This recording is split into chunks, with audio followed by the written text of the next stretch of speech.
All right, everyone. Well, it is just past 1 o'clock. We will go ahead and get started here. This is automatically being recorded. We will post this on OMVCA's YouTube channel after we're done within the next few weeks, so people are able to view it in the future.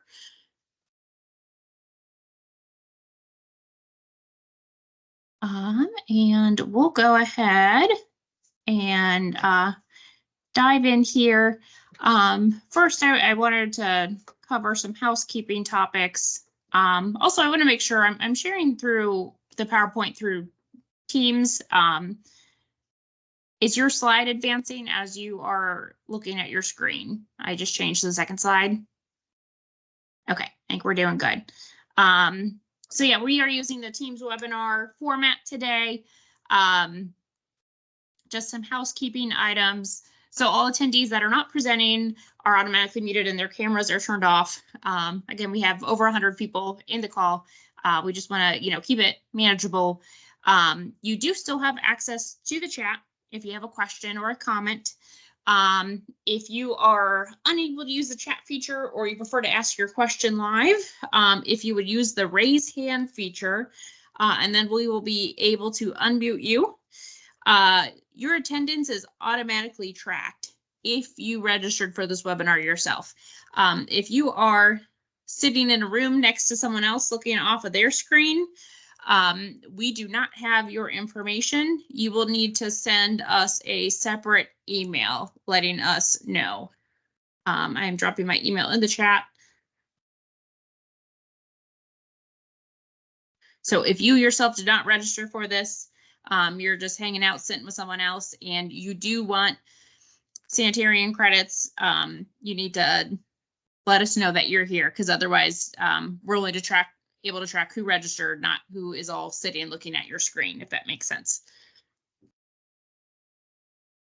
We do want to keep this training fairly casual and open, so we do want to encourage lots of questions.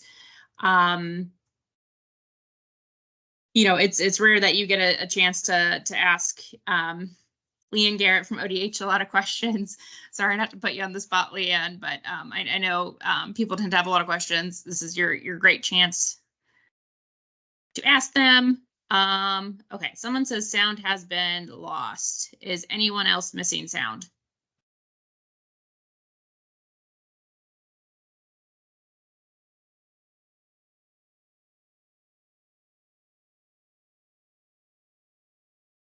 Okay. I think most people are able to hear me. Hopefully that is just an issue on one end. Perfect. Okay, well, yeah, we're going to do some intros really quick first before we dive in. So we are the Ohio Mosquito and Vector Control Association. We're a pretty small organization, so in case you haven't heard of us, I just wanted to give a brief intro. So we are another professional organization here in the state of Ohio. Kind of think of the Ohio Environmental Health Association. We're just very specifically focused on vector control, largely mosquitoes and ticks. But, of course, we do talk about other vector-related issues such as rabies, bed bugs, fleas, all kinds of fun things. So, but our organization has members from a lot of local health departments, from mosquito control districts. In case you didn't know, Ohio actually has 2 mosquito abatement districts. We have members from academia, state agencies such as myself and Leanne, and also industry members. So a little bit different audience than OEHA.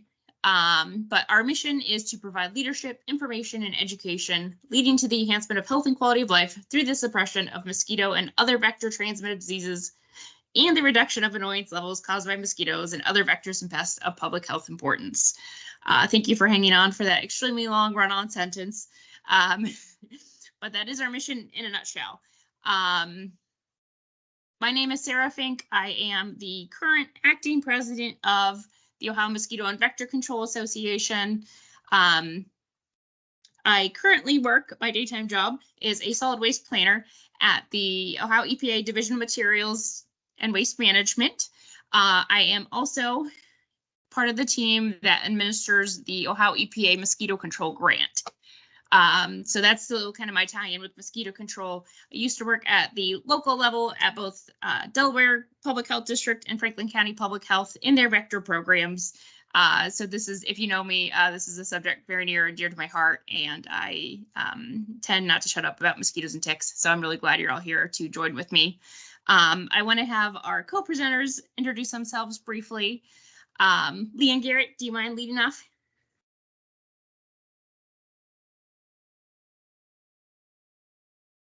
Hi. Yes, I am Leanne Garrett, and hopefully if you're on this call, you already know me, at least by name. So I am the secretary of the OMVCA right now, and I work for Ohio Department of Health. I help organize all of the counties and municipalities and mosquito abatement districts and everybody who collects mosquitoes and ticks as well. So feel free to definitely, let us know if you have any questions as we go. This is kind of an informal thing. So feel free to just, type in questions or raise your hand or whatever, and we'll stop.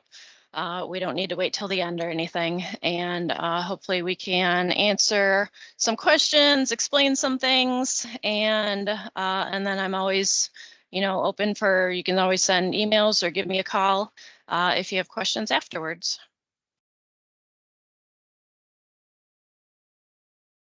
All right, and Zach, do you mind introducing yourself?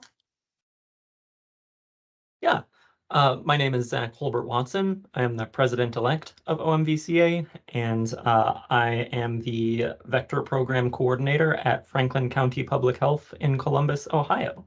So yeah, my responsibilities are overseeing our vector-borne disease prevention programs. So anything mosquito and tick related around, but not in Columbus, is me. And I want to take a second and thank both Leanne and Zach for joining us. I know this is an incredibly busy time of year for everyone working in the field for vector related issues. And I appreciate all of you joining us. In the spirit of respecting your time, I feel it's important that we are transparent about this. We are still waiting for confirmation if we are going to be receiving pesticide recertification credits from the Department of Agriculture. If that is the sole reason you are here and you are not interested in attending this training, unless if you are 100% guaranteed getting those credits, I completely understand if you want to hop off the call right now. I just want to respect your time. I know for some people that this is the sole reason why you may join these trainings. And our feelings are certainly not hurt. That is my fault as a leader for not getting those recertification credits approved on time. We are also waiting for ODH's approval as well. Those approvals usually tend to be a little more lax in Department of Ag. So I just want to be, in the spirit of transparency, let everyone know that we are still waiting for those approvals. And like I mentioned before, if you have not yourself registered for this webinar and are watching it on someone else's screen, we do not have your information. So I need you to email me. That's sarah.fink@ohioepa.gov, along with your sanitarian license number and your pesticide applicator number, if applicable, to receive that credit. Again, that's only if you did not register. Yes, once we receive the approval, I do have all of your email addresses, everyone who has registered. So we will forward that on as soon as that comes through.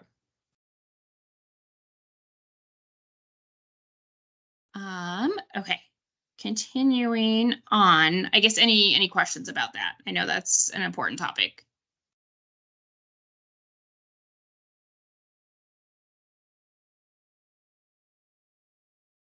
Okay, I'm not seeing any hands raised.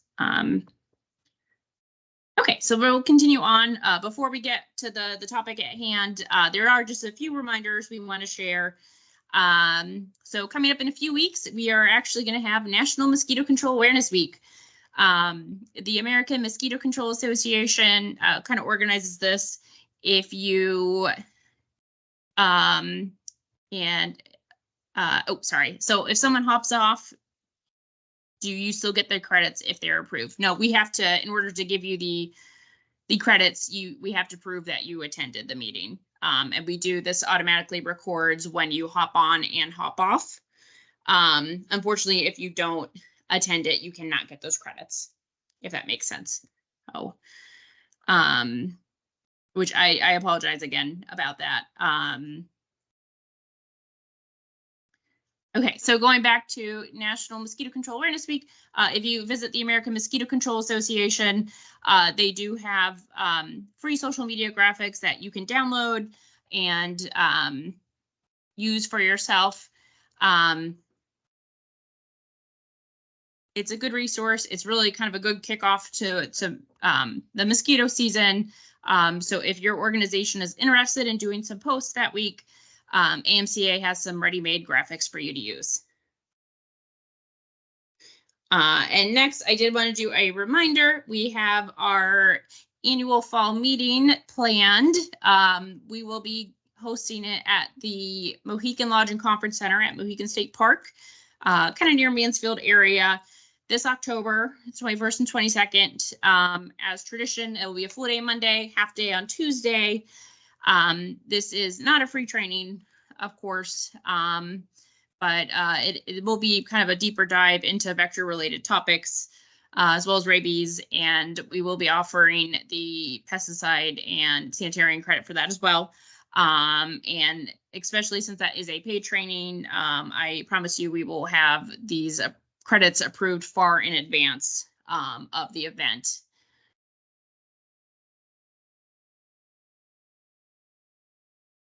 So kind of keep an eye out for those announcements. And we will post information on our website, ohiomosquito.org, as that comes out. We can also send out information to this, to everyone who's attended here. We do have your email address now that you've registered. So I did want to put a bug in everyone's ear. We will be having an election for the next president-elect this fall at our fall meeting. Zach will assume the role of acting president. I will step down to acting president.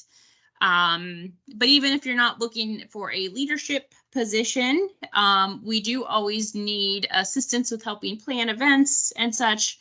If you are interested in getting some leadership experience, this is a really great opportunity. And again, you do not need to be a mosquito expert at all. Just have an interest in it and be willing to help out with things, even little things like ordering the swag that we pass out at our fall meetings, sending in forms to ODH requesting people to speak at our conferences. These are all easy things that don't require a ton of expertise in mosquitoes, but are extremely helpful to our organization. We are all volunteers. And just as you know, you're busy with your everyday lives, we are busy with our careers too. So if you are interested in joining the board, even if you don't want an official position, maybe you just want to help out with planning, please reach out to us. Again, it's a good leadership opportunity. It's a really good way to get to know a few people across the state who work in vector control. And I like to think we're a pretty fun group too. So a little less intimidating than OEHA. I know sometimes that's a really big conference and there's a lot of higher ups there. I think most of us on this board are kind of lower level employees, no health commissioners, environmental health directors on this board. So if you find that intimidating, you know, feel free to hop on with us.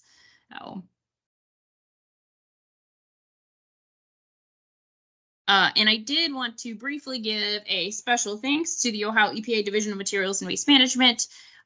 They allowed me to host this webinar through their team's webinar account so that we can automatically, you know, track your attendance, make it easier for submitting for credits. And they also support a lot of our local health departments through the mosquito control grant. Jeff Montavon is actually here with me today, and he has just a few brief reminders about the Ohio Mosquito Control Grant. Yes, I'll just take a quick minute.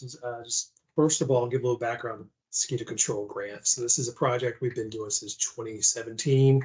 It's a grant program for local health departments and government agencies to help pay for mosquito control efforts. It's mostly targeted toward local health departments. So if you're a government agency and not a health department, with the support of your local health department, you can apply for funds. It's a competitive grant and it provides up to $25,000 for your organization's mosquito program. You can request funds for mosquito surveillance, larval control, adult control, community education and outreach, breeding source reduction, which typically is going to be tire removal, and also to pay for seasonal employees, or you can also hire contractors to provide those services. Our grant cycle opens in November, and we typically take applications to the end of January. So if you've not applied past, that's generally when we're looking at the period taking place. And if you don't receive information about the mosquito control grant now, you can send me your contact information. I'll be sure to add you to our mailing list. I'll put that information here as soon as I finish speaking. Just a couple other things quickly regarding the mosquito control grant. So we're looking right now at closing out the 2023 mosquito control grant cycle. So those were the ones awarded back in May of 2023. So we extended the deadline. So if you received a 2023 mosquito control grant, you should have received a message in early May notifying you that the deadline had been extended through June 30th, 2024. So grant recipients who still have unspent funds from 2023, we urge you to spend those. You're welcome to purchase materials that we used after the spending deadline, but all funds must be spent by June 30th. And also with the extension of the spending deadline, so the final report deadline has also been extended. So they're now going to be due on August 31st. And we also sent a message to those 2023 grant recipients who have not sent their final report. So you should have seen that information earlier this week, but you're welcome to give me a call if you want to discuss any details. And of course, finally, the 2024 mosquito control grants. Ohio EPA's fiscal office is currently processing payments for the 2024 mosquito control grants. So if you don't see the funds by Friday, you should receive them early next week. Funds are dispersed through electronic payments, so you might want to check with your fiscal officer to make sure those have been received if you're not seeing that come through. And then also all the 2024 grant contracts have been executed. So if you haven't begun activities, you're welcome to start those. You're also allowed to spend funds and reimburse the money when your mosquito control grant funds are received. So I'll put my information in the chat. If you have any questions right now, we're happy to answer those too. All right, thank you, Jeff. All right, and thank you for bearing with us. We are going to dive into our training. So today's focus is really think of it kind of as a mosquito trapping 101. We are going to have hopefully some good details in there. So even if you've been in the field for quite a few years, hopefully you still find something helpful from this training. And again, we want this to be very casual. So if you have any questions, feel free to dive in with those. And other presenters, feel free to, interrupt me if I miss something and vice versa. But we're going to talk about why surveillance matters. That's going to include a little mosquito one-on-one, trapping logistics, talking about gravid traps, CDC light traps, BG sentinel traps, other kinds of traps, the batteries and power sources you need for those traps, specimen handling and submitting those to ODH, and databases and recording trap data. And I apologize, we are going to get very basic on some of these things. I just want to make sure that everyone kind of has this information. I know, there's a lot of turnover in the health departments, or maybe you got added to work in your vector program when you've been working in food all along. I just want to make sure everyone has a really solid foundation so that you understand the differences between some of these traps and some of these finer points. So first, we are actually going to start with a poll question. Let's see if I can get this draft portion go. 5. All right. Which one of these is a mosquito?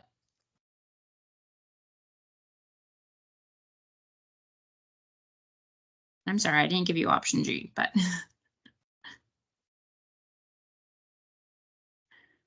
All right, and I'm going to give just a minute. And I know this sounds really basic, but how many of you have had a complaint from a member of the public and you go out to see these mosquitoes and they are not mosquitoes at all? I know I've run into that quite a bit, or sometimes we get the giant crane flies that emerge sometimes in the late fall, and everyone's freaking out about giant mosquitoes. So all right, I'm gonna give about another 30 seconds.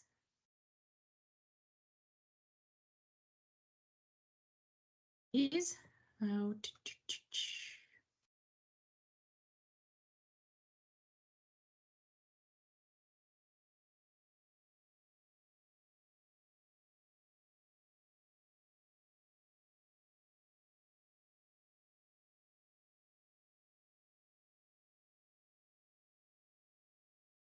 all right, and see if I can get these.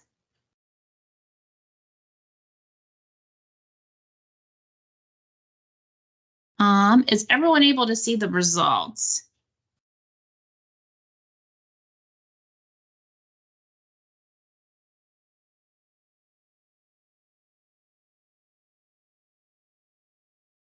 Okay, sorry, let me get the results pulled back up.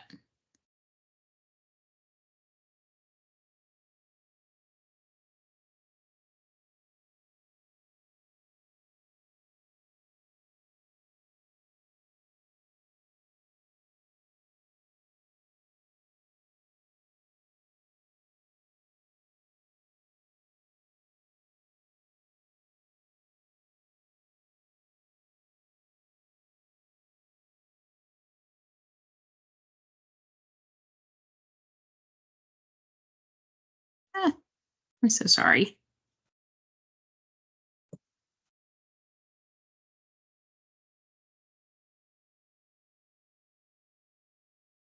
Okay, and just in case you can't see those results in the chat where we're at, our top answer was E. However, I apologize, that was a trick question. None of these are mosquitoes, actually. And that's okay. This is actually a really common question. So all of these images come from OMVCA's webpage, mistaken IDs. This is such a common issue that I know multiple mosquito control agencies that actually either link to this page or have a similar version of this page, because it's just a very tricky thing to know. I mean, most people aren't until just they see a bug flying around. Maybe it's buzzing in your ears and you just assume it's a mosquito. Okay, so we're going to talk about the basics of mosquitoes really quick. Okay, so basic mosquito biology. Mosquitoes are flies. They're part of the order Diptera, meaning that they have 2 functional wings only. They are part of the Culicidae family. So yeah, an important part with that is, so all mosquitoes are only going to have 2 wings. Their wings are going to have scales on them. So if you see these kind of scaly looking guys, sometimes they're like thick and broad scales. They may have like a salt and pepper appearance. Some mosquitoes even have patterns on their wings, whereas other species might have finer scales that are pretty clear, not really a pattern. But again, they're not going to have kind of those like crystal clear wings like some of those other species that we just looked at have. Like if you look at A, there's no scales on that wing. The other important thing to identify a mosquito is they have to have a proboscis. So that's their long needle-like mouth part that they use to pierce and suck blood.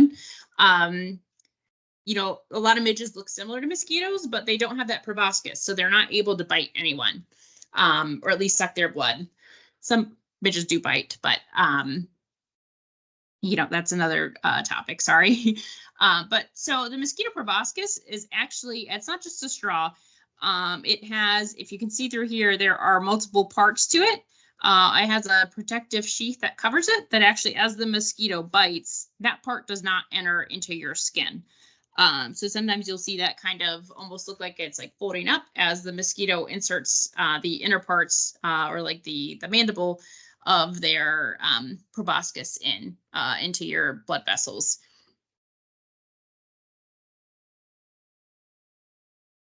So again, yeah, another kind of really back to basics things for identifying mosquitoes, looking for just 2 wings with scales on them, and also looking for that proboscis because they need to have something to bite you with. Now going back to the mosquito life cycle. So actually, Ohio has between 40 to 60 species of mosquitoes, and most of those don't actually vector disease. We'll touch on that a bit later. The life cycle is roughly the same for all species, but there's some variation in preferred habitat, oviposition sites, that means where they like to lay their eggs, and where they overwinter. Obviously we don't see mosquitoes flying around when there's snow on the ground in the winter, but they have obviously adapted ways to survive that wintertime. Just different species do it at different life stages. And only females take blood meals as they need the protein for egg development. So mosquitoes, their eggs will either be laid directly on top of stagnant water or else in areas that they know will eventually be covered in water, say like in moist soil and floodplains and stuff. Once they are submerged, they will hatch as larvae. So larvae go through four instars. They molt in between each one just kind of as they get bigger. So mosquito larvae do not have gills. They need to get their air from the surface. So they have these little, I'm so sorry, I'm blanking on the term. These little tubes that they breathe out of that break the surface. There are a few species that actually will burrow into like cattails, say, to get their oxygen from. But again, they do not have gills, so they are not able to get all the oxygen they need from underwater. Snorkels, thank you. I was gonna say scuba, and that was not correct.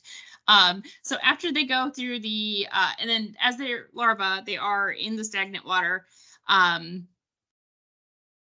And they need to be in the water. They need to remain in the water to survive. So if someone, say if you have mosquitoes in a old bucket or a gutter and you dump that water onto the ground, those mosquito larvae will die then.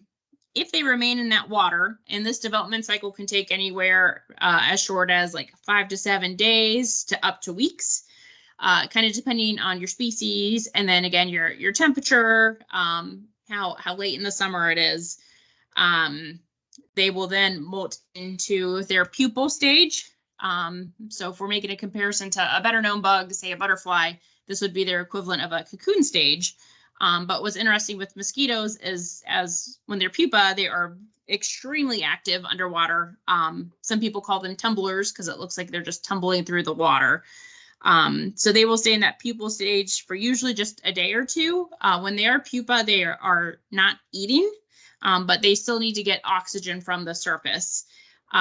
So some larvicides do not work on pupa because they must be consumed by the mosquito in order to kill them.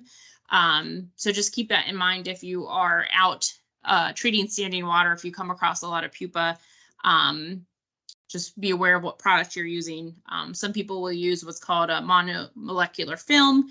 It's really just like an oil that you spread on top of the standing water that will suffocate the pupa to control them.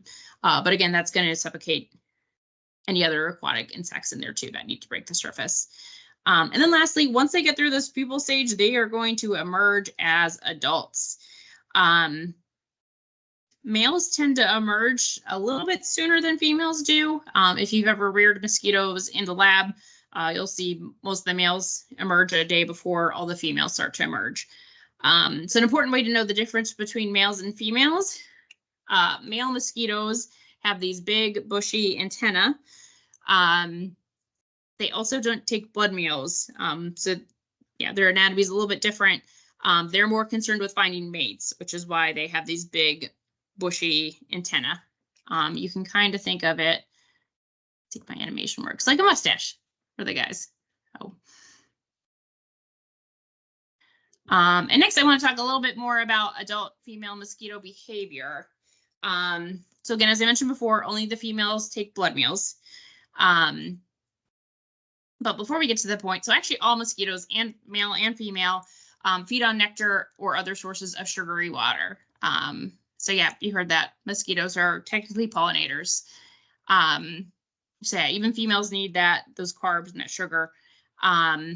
What they call a female mosquito that hasn't laid eggs yet, that is a nulliparous mosquito. Sometimes in research labs, they will actually dissect mosquito ovaries to see if she has released any eggs yet, to guess what her age is, to see if she's nulliparous.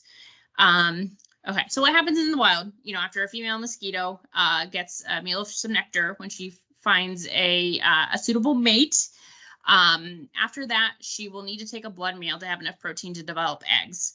At this point, after she is mated and she's looking for that blood meal, we would consider her host seeking. So this means that she's actively looking to bite a person or mammal, bird, or other preferred host. She finds her host by sensing CO2 and by other means too. So once she has found that blood meal, then she's going to begin developing eggs. And then she switches to a different, life stage you can call, she's gravid. She's ready to lay her eggs. So at this point, her main concern is trying to find where she's going to lay those eggs. So that could be either finding a source of standing water, or, say moist soil in a floodplain where she knows it's going to flood, or in a container that she knows will hold water eventually. And again, those preferred oviposition sites vary by species a lot. Now, again, depending on the species, and I'm sorry, I know I'm using the word depend a lot, but a lot of females, after they lay eggs, they will go back into this looking for a mate stage of their life and kind of repeat this cycle. Other mosquito species, they lay one brood of eggs a year and then they are done for their lifetime. But yeah, so that's kind of important when we're talking about some of these traps, how they're attracting mosquitoes. Some of them are targeting mosquitoes at that host seeking stage. Other traps are hosting or are targeting them at that gravid stage. And I want to talk a little bit about vector versus nuisance mosquitoes. So I mentioned earlier, not all of the 40 to 60 species in Ohio vectors disease. So in order to vector disease, a mosquito must be first bite an infected host that has that virus. That virus or parasite must be able to replicate within the mosquito, escape its midgut, spread to either the salivary glands or its genitalia, and then that mosquito will either need to bite another susceptible host, or it will spread to a mate or offspring. And that is right, mosquitoes get STDs as well, for you public health folks. So we see that in La Crosse encephalitis. We call it vertical transmission, where actually a infected female, Aedes tricereatus, can transmit La Crosse encephalitis to her eggs. And another important thing to remember is, even if that entire process can happen within a mosquito, and they're considered a competent vector for that pathogen, there's a lot of other factors that impact disease transition. Obviously there's needs to be, for most of them, there needs to be an infected host first that they need to bite. Someone needs to be exposed to be bitten by them. So just because there's QLX mosquitoes in your area at any given point does not mean that you are automatically going to get West Nile virus. And, some programs really get focused on, are we targeting vector species or are we targeting nuisance species? We're public health, should we only be focused on vector? This kind of depends on program to program. You need to think about your resources. Sometimes it can be hard to target just those vector species. And there's also some public health and other benefits to targeting nuisance species as well. We're going to talk about some of the more common species next, just to give you a rough idea. But I know that's kind of an ongoing debate. And really, we're just here to kind of present you multiple options. This is not meant to be, this is the way you need to do mosquito surveillance. You need to find what works best for your programs. Okay, so we're going to cover some common genre of mosquitoes. First up, we have our Anopheles species. So Anopheles mosquitoes are the ones that can vector malaria. which again, we don't really think of malaria here in Ohio, but last year we had locally transmitted cases in 4 U.S. states, Florida and Texas. Which if you expect a weird mosquito outbreak, those are probably the states you think of. But we also had locally transmitted cases of malaria in Maryland and Arkansas as well. So we do have Anopheles species here in Ohio. So in theory, if someone traveled here who did have malaria, one of those Anopheles mosquitoes could bite them and then spread it to someone locally. Anopheles species, they like to lay single eggs on the surface of fresh water. They overwinter as adults. So they might hang out in areas like caves, catch basins, kind of those big culverts you see in your garage. Culex mosquitoes are very similar, that they also overwinter as adults. That's why they call them Northern House mosquito. A lot of times, yeah, they're hanging out in either natural or man-made surfaces that kind of keep them just warm enough to survive those winters. They do go into a state of rest. But going back to Culex, they are the vector for West Nile virus. And they also like to lay their eggs directly on the surface of very organic, rich water. And they lay their eggs in rafts of about 200 eggs at a time. Now, organic rich water is just a really nice way of saying nasty, stinky water that has lots of things growing in it. But those are good nutrients for their babies.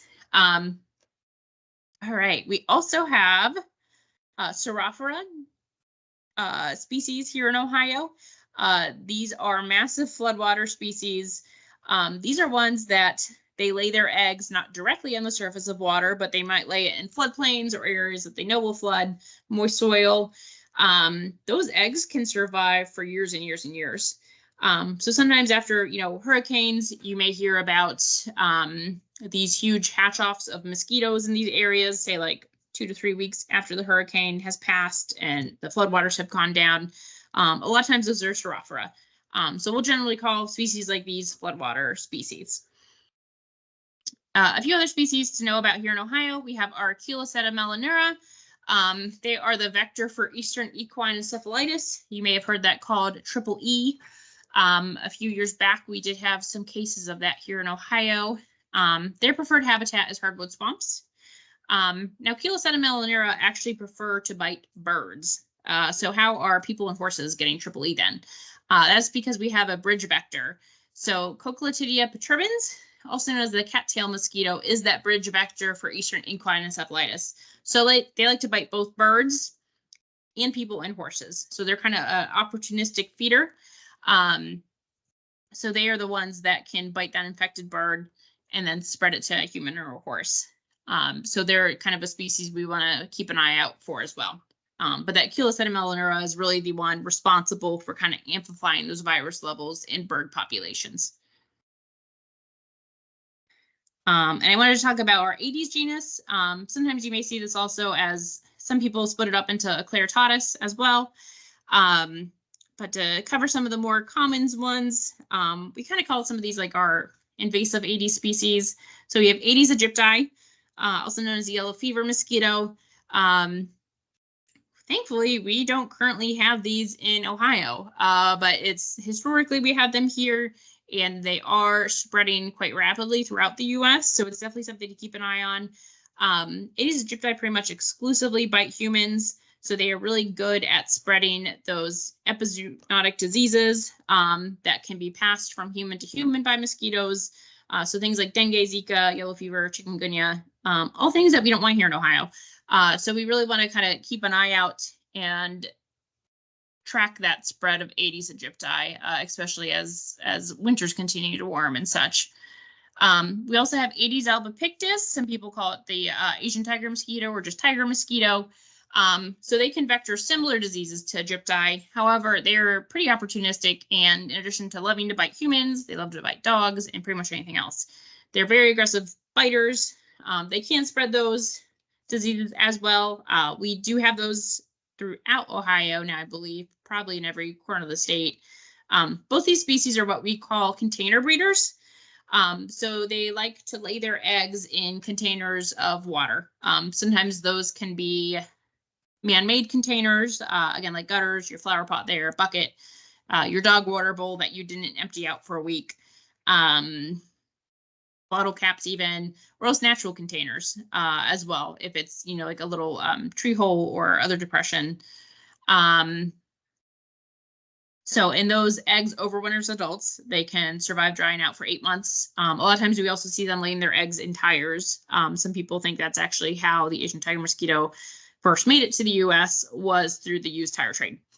Another important container mosquito is Aedes triceriatus. They're also called the tree hole mosquito. Again, they're that vector for La Crosse encephalitis. Ohio has traditionally had the most cases of La Crosse encephalitis in the US.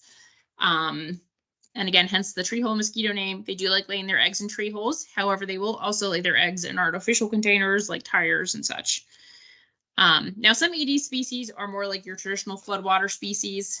Aedes vexans, they're, yeah, that classic floodwater mosquito. So a lot of times after we have a lot of rain, you will see these guys come out in numbers a week or two later. They don't spread any disease as the human, but they can be a vector for canine heartworm.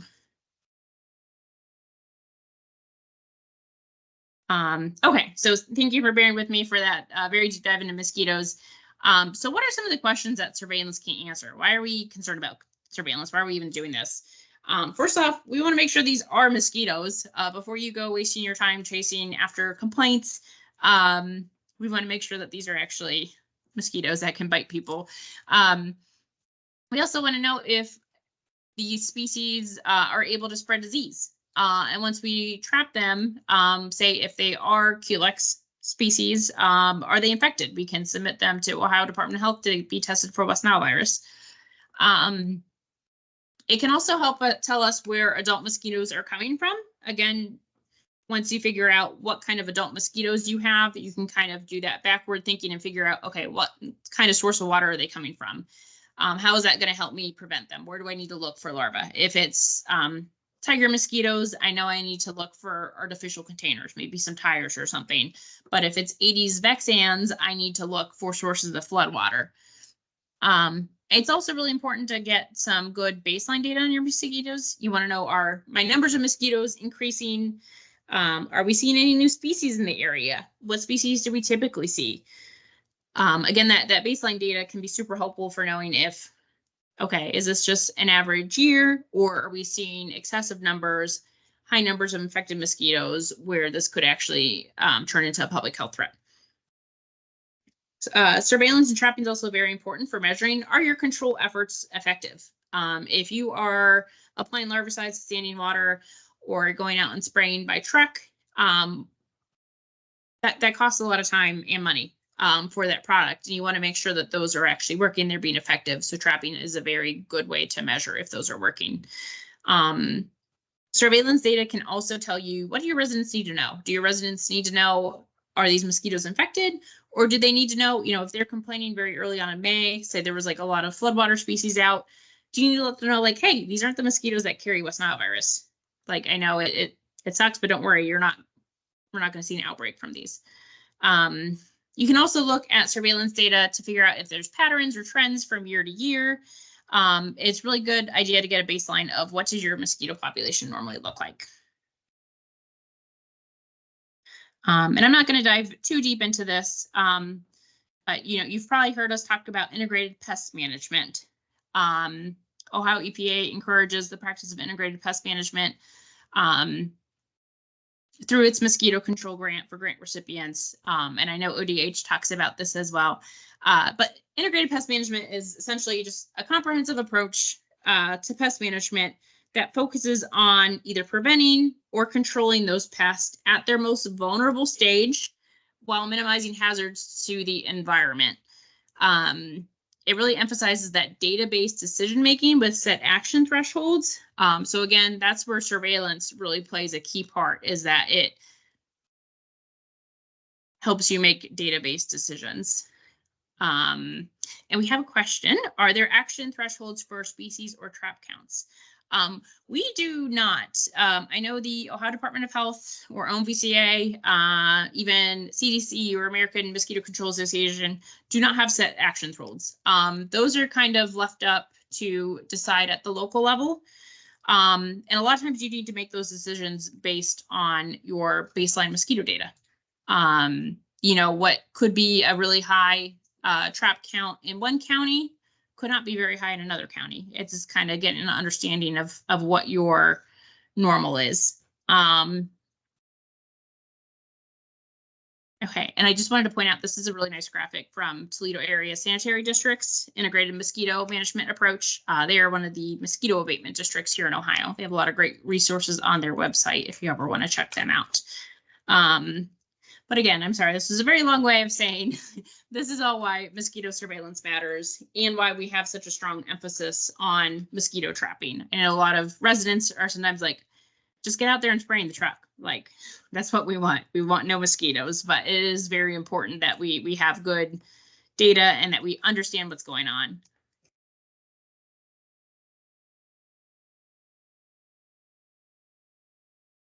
So next up, I'm going to talk just a little bit about trapping logistics.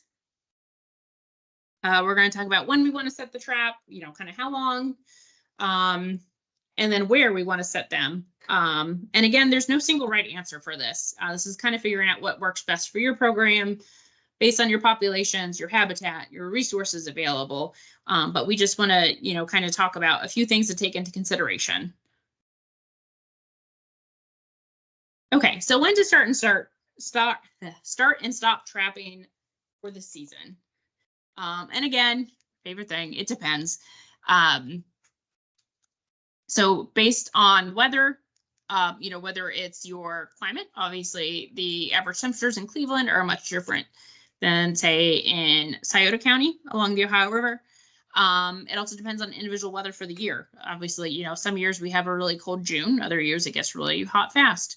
And also rain levels. Also looking at your virus levels, some years we just don't have a ton of West Nile virus. And, you know, you may stop trapping kind of earlier than you would. Big thing is your resources and your staff availability. You know, ideally, we're going to set a ton of traps and have the best data. But we all know that, you know, we're able to do what we can. So I have a rough timeline here. This is a very rough timeline. And also just know this is based more so on my personal experience here in Central Ohio. So you might need to adjust for latitude, you know, if you're in Southern Ohio or Northern Ohio. Also, sometimes you see some variation between urban and rural areas. But say roughly, you know, usually in April and May, we may start to see those spring floodwater species emerging. You may also see those overwintering Culex and Anopheles start to come out kind of from their, you know, you can call it like a hibernation state. In May and June, you're going to start seeing Culex begin reproducing. June, July is usually when we start to see the earliest mosquitoes infected with West Nile virus. Again, those may be few and far between. And again, that can vary a lot. You know, a lot of times actually West Nile can be worse in drought years. Which may seem counterintuitive, but and then in July, so we'll talk about BG traps later, but that's when we've traditionally started to see the BG traps start to catch Aedes albopictus, that Asian tiger mosquito. August and September are really kind of your peak West Nile virus times. The virus levels will amplify within birds, their reservoir. And then in October, we continue to have West Nile virus positives a lot of times. And if it's warm, mosquitoes will still be active until the first hard frost. But a lot of times as you get into October, sometimes control can get more challenging, especially if you're spraying by truck. A lot of people spray at night after the sun sets. October, you know, your nights are starting to get colder, or else sometimes the sun's setting really early and there's still a ton of people out when that sun goes down. Most adulticide products advise you, you cannot spray below like 55, 50 degrees. So sometime in October, your nights are cold and you're not going to be able to control. So based on your goals and what kind of traps you're setting, you kind of need to roughly decide, and when you have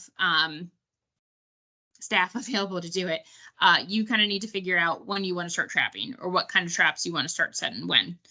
I kind of put a star roughly here. This is roughly when ODH will start accepting mosquitoes, and then they typically end sometime in late September.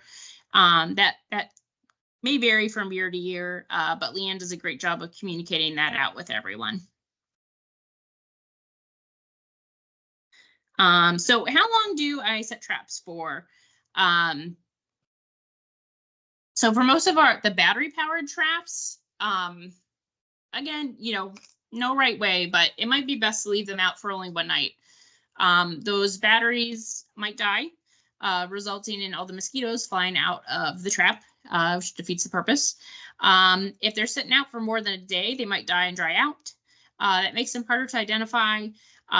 Depending on what testing method you're using, that may make it harder to test, as the virus may degrade as they get hot.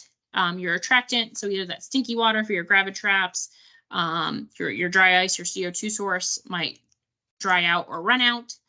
And the longer, this is from personal experience, maybe this isn't an issue in your area, but a lot of times the longer your trap sits out, it might be more prone to vandalism. So just something to keep in mind. And again, how frequently do I set traps? And again, it depends. But typically, you don't need to set more than one night per week for one location. So I know in the past, Leanne has said that ODH won't test pools for multiple nights within the same week for same location. So if you're setting a trap in one place 4 nights a week, and you're just getting tons and tons of mosquitoes, Leanne's not going to test all of those pools. Now, if the reverse is true and you need to set a gravid trap like 4 nights in a row just to get 50 mosquitoes, unless if it's very early or late in the season, you might want to, that might be a sign that your trap's not performing right. You might need to kind of think about where it's set, or how your gravid water is brewed. Because typically you should be able to get at least 50. If it's a good location and your water's good, weather conditions are right, you should easily be able to get 50 QLX mosquitoes to create a pool for testing. So some programs will rotate. If setting one trap per week, every single week in each of your locations seems like a lot of areas will kind of split up their districts and rotate. Some people might set the western half of their county on week 1, and then week 2 they set the eastern half, or maybe they even split it up throughout the week, going up to as high as like 4 weeks. And while ideally, that regular surveillance on a set schedule is going to give you that best baseline data to kind of know, when are we seeing something unusual versus when is it just typical. Some programs are only able to set traps as they get complaints, or they might set extra traps as they get complaints. They may also wait until July to start setting more of those traps. Again, it's just figuring out what's right for your program and what is feasible for you. And I did want to talk about this. I get some questions about this occasionally, and having worked at a few different programs, there's a few different trains of thought about where you should set these traps. I know some programs will set their traps on private property, so maybe like a single family home. Some of the pros of this is usually it's less likely to be tampered with unless you pick the wrong house. And it might give you a more accurate risk of your typical daily exposure to mosquitoes. People, go to a park, they go hiking, they probably expect to encounter some mosquitoes and are more likely to take actions to prevent them. But it's the people, taking their dog outside at night, doing some yard work, that are probably getting exposed to mosquitoes when they're not taking those safety measures. So sometimes setting those traps at people's houses and in residential areas are going to give you a more accurate risk of that typical daily exposure. Some cons of setting up private property on houses. You may not be able to place traps in the same spot from year to year. People sell their houses.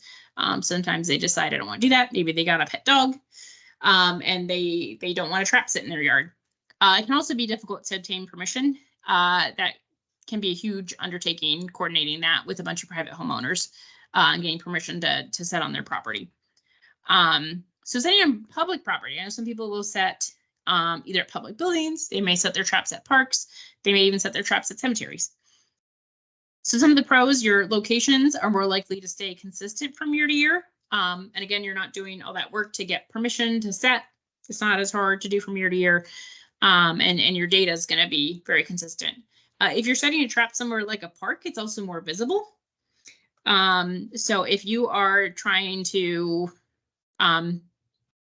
make sure that the public knows that you're taking action on these things and want to see the trap, that can be a pro. It can also be a con though, because it's more likely to be tampered with.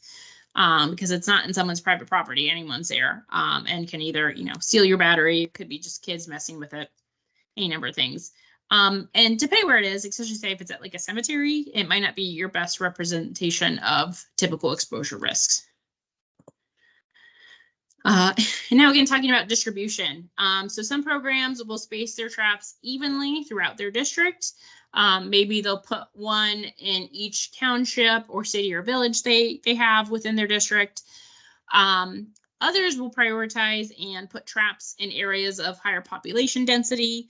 Or maybe they're trying to target areas where people may be exposed more. So maybe they're trying to target those parks or reservoirs where you have a lot of people recreating outside. And again, there's no right answer. As it's figuring out what works best for you, maybe thinking about how your program is funded even. But overall, I would say transparency and consistency are key. If you have to keep moving trap locations every single week to a different park, it can be kind of hard to know, like, am I really looking at a trend or is this just variation from place to place? Or if you're switching stuff every year, it can also be kind of hard to have a good idea to know, like, is this a particularly bad year or is it just better habitat for mosquitoes? And also just sometimes being transparent with how you made that decision where to set the traps or where the traps are set. And again, a lot of times people don't want to advertise, oh, my trap is in this corner of this park. Because again, people might go tamper with them. But maybe, just giving a rough idea of where they are, or maybe the zone is or something where they are. Just letting people know where they're at and how many you're setting and kind of how you made those decisions. That might help more with your political subdivision leaders so they understand how you chose where you set them. And then, so where specifically to set those traps? This is an extremely obvious statement, but set traps close to areas where you expect mosquitoes. So either, that's close to harborage sites, so areas that mosquitoes like to rest, like vegetation, they kind of like to hang out on the underside of leaves and such, or setting it close to, or areas where they may have a lot of hosts. If there's areas where you expect a lot of birds, again, vegetation, or those potential breeding sites. Another kind of frequently asked question is, can I set more than one trap or more than one type of trap at a location? Will they compete with each other? And again, it kind of depends if they're different kind of traps targeting a host-seeking mosquito versus a gravid mosquito. They're probably not going to compete as much. However, if you're setting two of the same kind very close to each other, they can compete. Again, it's just kind of balancing what works and finding out what works for your program. Okay, and sorry, we are going to let Leanne take over for now to talk about gravid traps. Sorry for carrying on so long. Leanne, are you able to speak? I just want to make sure we have you unmuted again.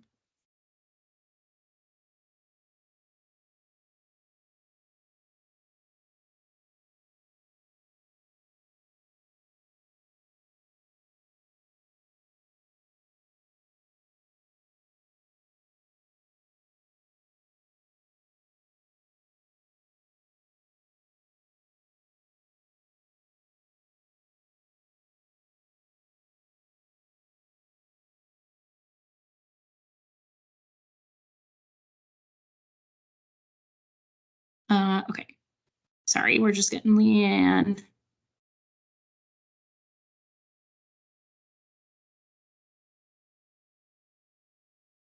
Ooh, yeah, sorry, it's just hard picking out Leanne out of this list of 164 people. Leanne, could you raise your hand? That might help us.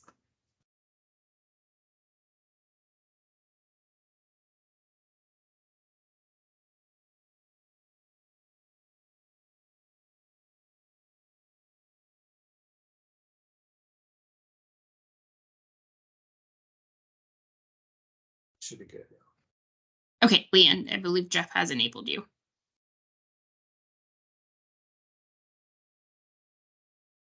All right, can you hear me? Yes, we can. Okay, yeah, I apologize. I had to sign out and then sign back in, and that probably messed things up. That's But I did want to turn on my camera quickly and show you guys. We have some larvae and pupa here. I don't know if anybody's ever seen the mosquitoes before. Is that showing up at all on the camera? But we've got some larvae and some pupae in case you've never seen them up close. And these are your wigglers and these are the tumblers. And we are rearing them. We're gonna do some insecticide resistance testing. But in case you've never seen them up close, the larvae start out super, super teeny tiny, and then they molt 4 times and get bigger and bigger, and then they pupate, and then they emerge as the adults. So that was just a little, I had them in the back room, so I figured I'd pull them out.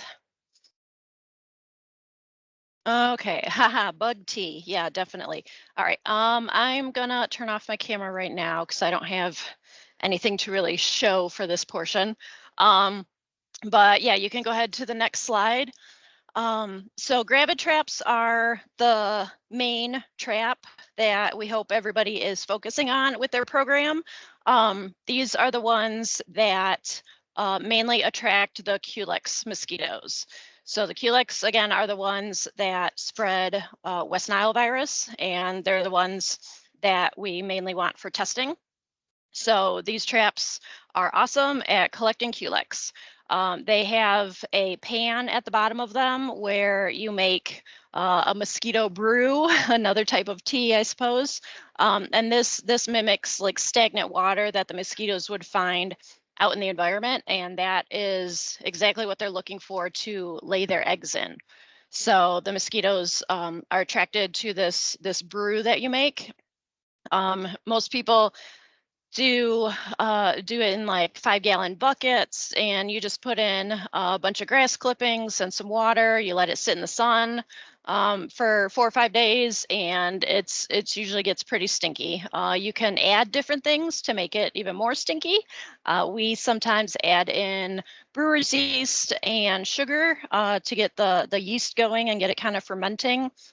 It does help if you put your grass clippings in a mesh bag. You can find bags that are used for like home brewing. You can just search for those on Amazon and put all the grass clippings in there. That way it's nice and easy to pull out of the water. So yeah, it's definitely like a big tea bag, some kind of health drink with grass tea and brewer's yeast, I suppose. But you just let that sit in the sun, and then it gets nice and stinky, and the mosquitoes love it. So they come to the trap, they land on the surface of the water, and then the fan that's inside that trap will then suck them up into the net. And these mosquitoes, so during the day, they'll be hiding like under the leaves, in the bushes, in taller vegetation, and then they'll come out into more open areas at night. These mosquitoes are active like from dusk until dawn. So you want to make sure you're leaving these traps out overnight. Ideally, have them set at least 2 hours before sunset, and then wait until 2 hours after sunrise to pick them up. You don't want to leave them in the direct sunlight for very long, because once the mosquitoes are in the net, and if they're in the sun, they'll start to get dried out and dehydrated and die. Then that can potentially damage any kind of virus that may be inside of them. It'll be harder to detect. So ideally, you want to get to the trap and collect the net when the mosquitoes are still all alive and buzzing around, and then you want to take that net and put it directly on ice. So you can either, if you're driving around to multiple places, you can just use a cooler with wet ice or ice packs if you want, or if you're able to buy dry ice, that's really good. That'll definitely kill them, but at least keep them cold, and then get them back to your facility and put them in the freezer to completely kill them. And then you want to try and maintain that cold cycle through the whole process. So you don't want them to thaw out and freeze and thaw out and freeze, because again, that could potentially damage any of the virus that we were trying to detect. So these traps are, again, the main ones that you should be focusing on to get the Culex mosquitoes. If you want to go to the next slide, I just did a real quick calculation of what we catch in those gravitraps, and 94% of all the mosquitoes in gravitraps are the Culex mosquitoes that we want. So we do get Aedes and other species, but by far it's definitely Culex mosquitoes. So one thing to keep in mind when you're looking at, like when I send the reports of the numbers of, different species we've collected, those numbers are highly skewed based on the types of traps that we're using. So they're not necessarily representative of, the entire wild mosquito population in Ohio. But we're using traps that specifically target certain types of mosquitoes. So that's why we mainly get Culex. Okay, I see a question in the comments. Let's see, how large of a container should it get brewed in? What's a good way to maintain a supply? Okay, so normally what we use, we just use like 5-gallon buckets, like from the hardware store. You can use any kind of large container. I think some places might use like huge, bigger garbage cans, but we just make 5-gallon buckets. Each trap holds around maybe 2 gallons of brew. So depending on how many traps you have, you may need to brew multiple buckets. And then that brew can be reused for like the week, and then you could brew some more like on Friday, let it sit over the weekend, and then it should be ready to go on the next week on Monday.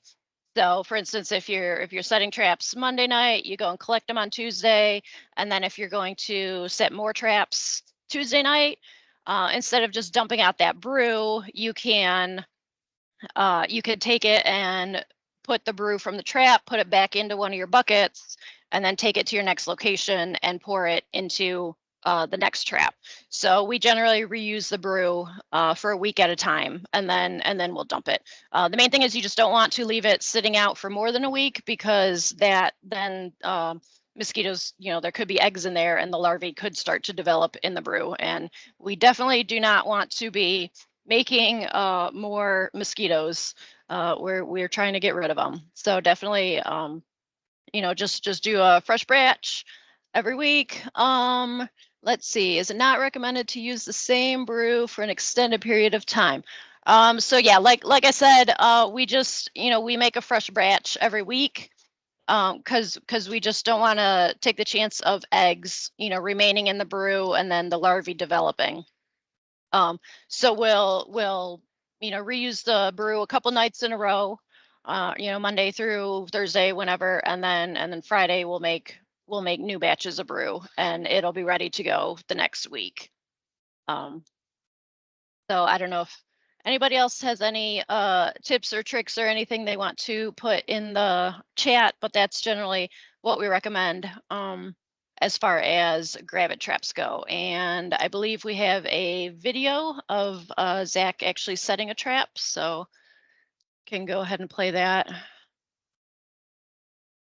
So can you hear me? Can I speak over this trap, or sorry, over the video, I'm assuming? Yeah, there's no sound on the video, so I can still hear you talking.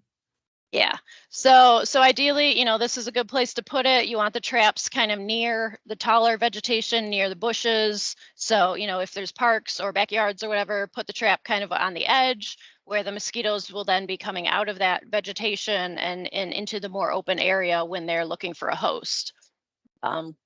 One tip is not to either don't turn the fan on, or at least don't stand over the top of the tube while you're pouring the brew in, because otherwise you'll just get a face full of the stinky brew air.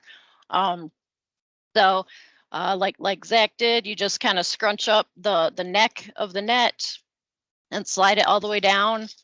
and just make sure that the holes there in the top of that tube are not blocked so that the mosquitoes can come out. And these traps run on 6-volt batteries, which you can just do a search on Amazon and buy a bunch of 6-volt batteries. And then they're rechargeable. We generally recommend, at least in my experience, it's been better if we put the battery on the other side of the trap so that it's not as visible to the general public. If it is a park and somebody's walking by, we have had people come and just steal the batteries off of our traps. We've had somebody see a battery and wires and a pipe and think it's a bomb, and they called the sheriff's department, and it was a whole big thing. So always make sure your traps are labeled so that if anybody comes up and is wondering what the heck they are, I definitely recommend putting some kind of label or sign on them with what they are and a phone number to contact if anyone has questions. Again, just kind of putting the battery on the other side so that it's between the trap and the bushes, then it's a little less visible. But that's pretty much how you want to set the trap. And then like I said, you just the next day when you collect it, just try not to, wait until the afternoon because you don't want it sitting in the sun and baking all the mosquitoes. Let's see. Oh yeah, Sarah said make sure that the water level is about 1 inch or so below the bottom of the tube in the trap. Yes, so you want to imagine a mosquito like standing on the surface of the water, and it has to be able to slide underneath the tube to get sucked up. So you don't want it to the water so high where it bumps its head. If it's potentially going to rain overnight, you have a spare one of those black tubs, you can put an empty tub upside down on top of the trap, and that'll prevent it from filling with rainwater. Or you can even, I mean, these traps are yours. You can modify them, do what you want with them. So I know some people have drilled, drain holes in the bucket so that they don't flood, because if it rains and the water fills up above the level of the bottom of the tube, then it won't be able to catch any mosquitoes. So just kind of, make sure it's in a level area and there's room between the water and the bottom of the tube for the mosquitoes to then slide in and get sucked up. Oh, okay. So there was a question about the new gravid traps, and I severely apologize. So we have been having trouble with our vendor. They decided that they no longer will accept payment via PO, which is pretty much how the state government operates. And instead, they only accept credit card orders. We have a credit card that we can use, but there's a maximum of like a couple $1,000s we can charge to the card at a time. So we've been having to like buy 10 traps at a time, and then and the vendor won't ship it until we've like paid for all of the 120 traps we ordered. So I apologize, this is taking forever. Next year I will definitely start this process like in January. Supposedly the traps should all be paid for and should be shipping next week. And as soon as we get them, I have all of your orders, I will submit them, and our warehouse is pretty quick about, once I let them know where to send the stuff, they'll send them out within a day or two. So I have all of the orders that you guys have sent in. If you ordered other types of traps or supplies and you don't want to wait, if you want those right away, just let me know and I can get those shipped to you now, because we do have other, we have our BG traps and all that in stock. So if you want dippers, if you want whatever else you ordered now, just let me know, and then otherwise I'll just wait and submit your whole order once the gravid traps come in. I don't believe we have any kind of the traps don't come with any kind of like instruction manual or something, but I can definitely find. I know the manufacturer has instructions for the trap. I'm not sure they specify about how to make the brew, but I can write something up and I can share that with you guys as well. And it varies, if you just Google making mosquito brew, there's some places that measure things out. They put in this many grams of grass and this many liters of water, and we don't measure anything. We just kind of throw in handfuls of grass and whatever. It doesn't have to be specific at all. You can try different additives. Like I said, we do brewer's yeast and a little bit of sugar. Some people add in, or they might use instead of grass clippings, they might use like rabbit alfalfa pellets or guinea pig food. There, you can put in a couple different things. I think I read somewhere, some agency, I don't know if it was in Ohio, somewhere else, they use like fish oil you can add in. So yeah, pretty much if you have students, you can definitely, like, a project for them is to try different brew recipes, and you can try and compare different recipes and see if you can detect any kind of difference. But yeah, it's kind of whatever works, really, just as long as it's nice stinky water. So that's all I had for the gravid traps. You could definitely, still keep typing in questions or email questions later on. But then I think we're going to move on. Is it the sentinel traps that are next? Yes, sentinel traps are next, and we're going to have Zach take over. Yeah. So Leanne did a really great overview of the gravid traps, which, like she mentioned, are the primary means for catching those Culex mosquitoes that transmit West Nile virus. But there are several other kinds of traps that you might also consider using, depending on what your surveillance goals are. So the first of those is the BG Sentinel trap. BG Sentinel traps were designed to catch invasive Aedes mosquitoes like Aedes albopictus and Aedes aegypti that Sarah was talking about earlier. These are important because not only are they invasive mosquitoes that don't necessarily belong in our environment, but they're also potential vectors of diseases like dengue, chikungunya, Zika, and yellow fever. And while we don't have reservoirs of any of those diseases in Ohio, as far as we know, we do have vectors for them. So it is possible that they could become established. So that's one reason that it's important to do surveillance on them. Sarah mentioned that it's theorized that these mosquitoes are thought to have arrived in the US as part of the used tire trade. And in fact, they do love to breed in tires.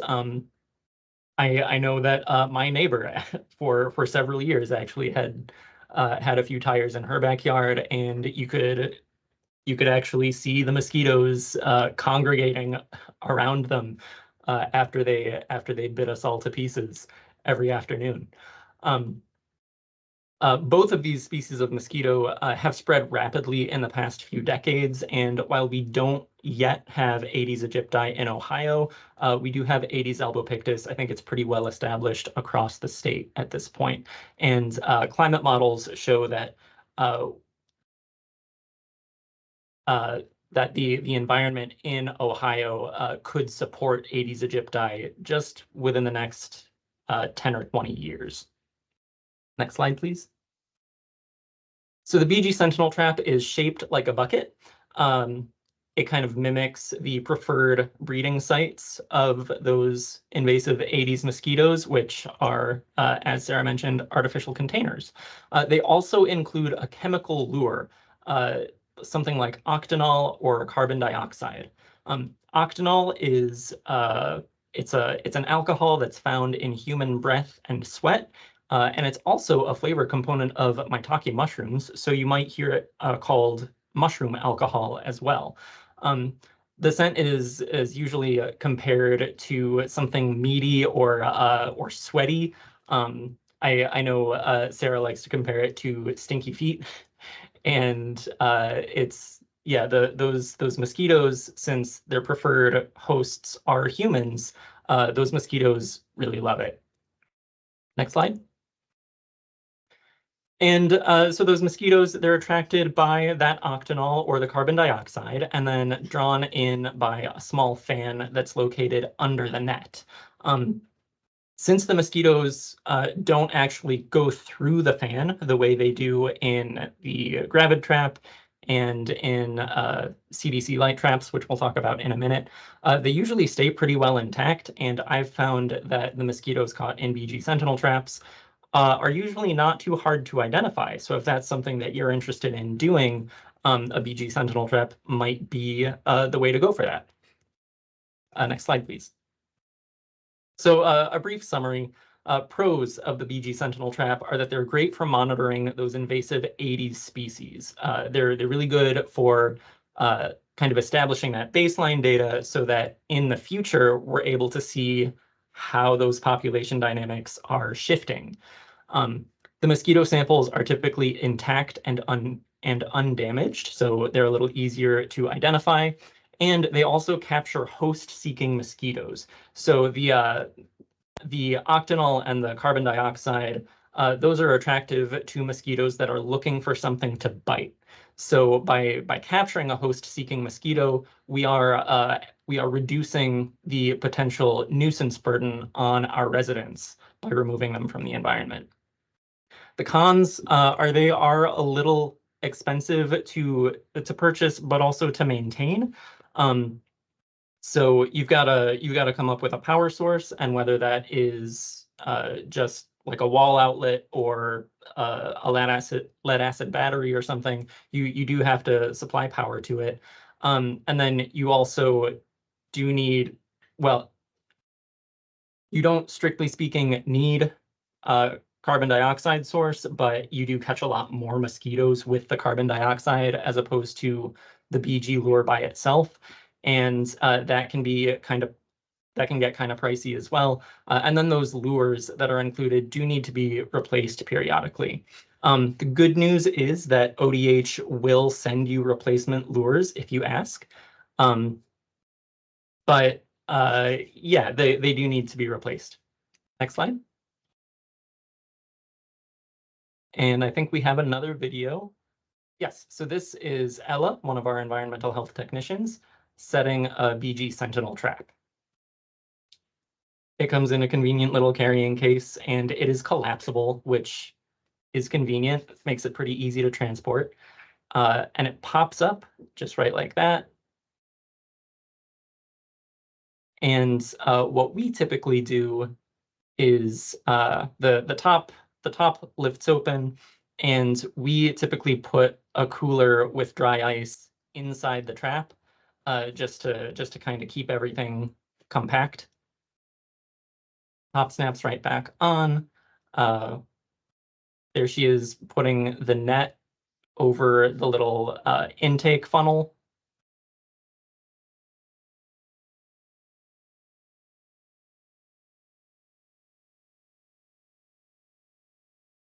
Putting the lure in its slot. So there's a question about how long the lures last. We ask for replacements every year. And yes, thank you, Leanne.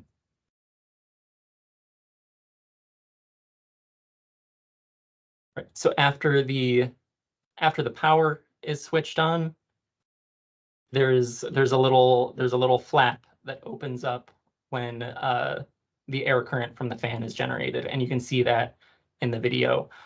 So that little flap will actually snap shut if the power is interrupted, which will help prevent like losing any mosquitoes that you did catch.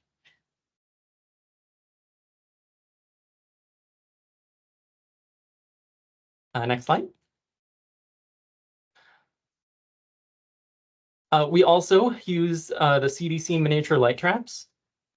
CDC light traps are designed to catch any and all host-seeking mosquitoes in an area. They're not especially specific. So they're really good for finding nuisance mosquitoes and for getting a general idea of the diversity and abundance of mosquitoes in an area.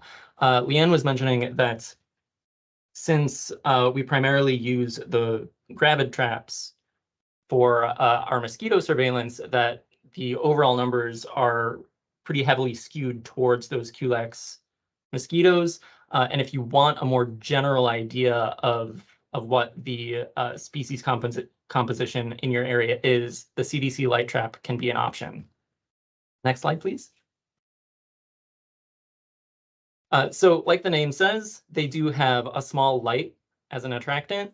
I've read a lot of kind of conflicting research on how light works to attract mosquitoes, and the consensus seems to be that not all mosquito species are attracted to light, but light exposure, I did read, can stimulate host-seeking behavior in some of the mosquitoes found in Ohio.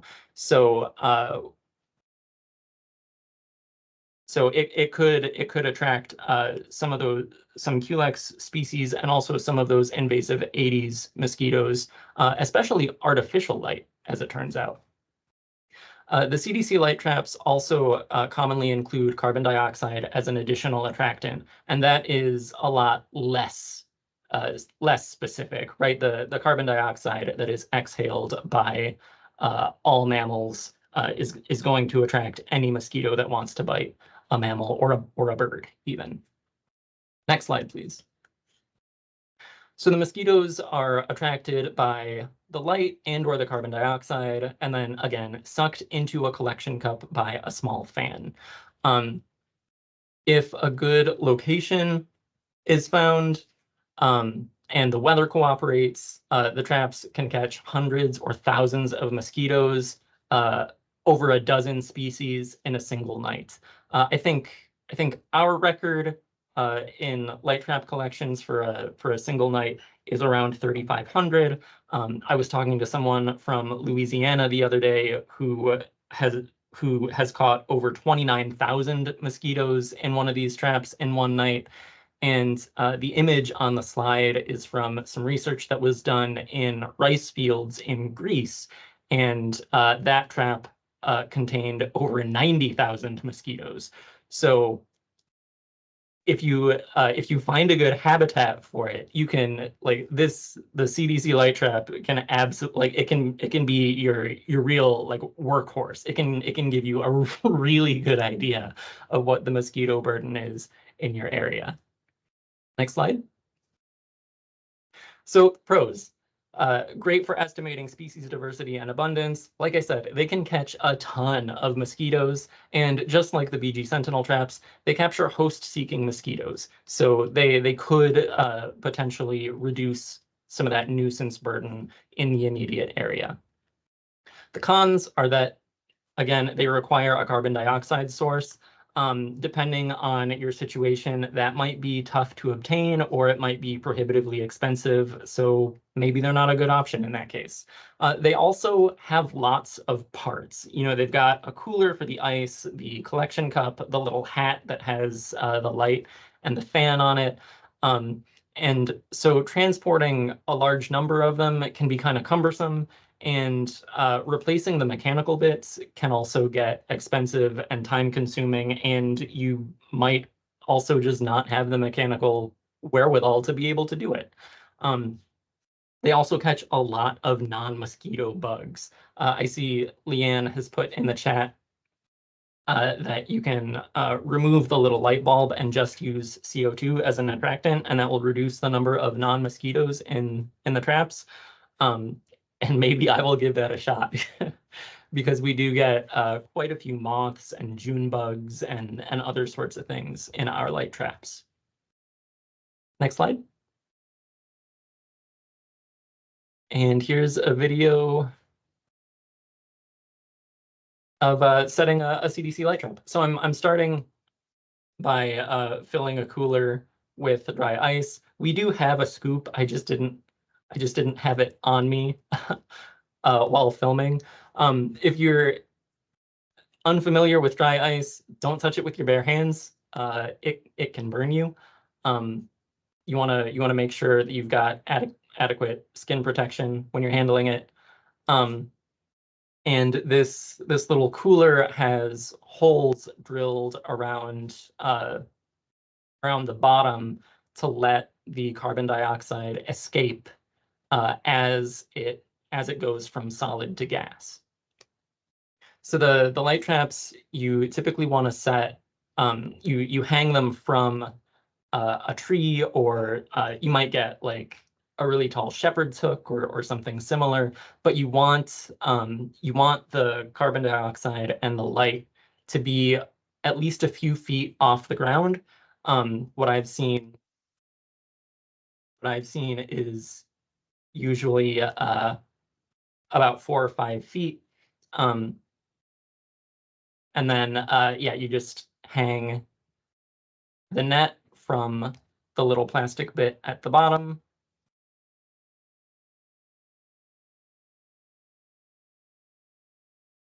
And then attach the power source. So you should be able to see the light come on. Head height is a bad rule for me. I'm just over 6 feet. So, but yeah. So then once that light is on and the fan is running, it should be all set to catch some mosquitoes. This was kind of a short tree, so it's a bit lower than it really ought to be. And I think if you look closely, you might be able to see carbon dioxide. No, I thought maybe you could, but no luck.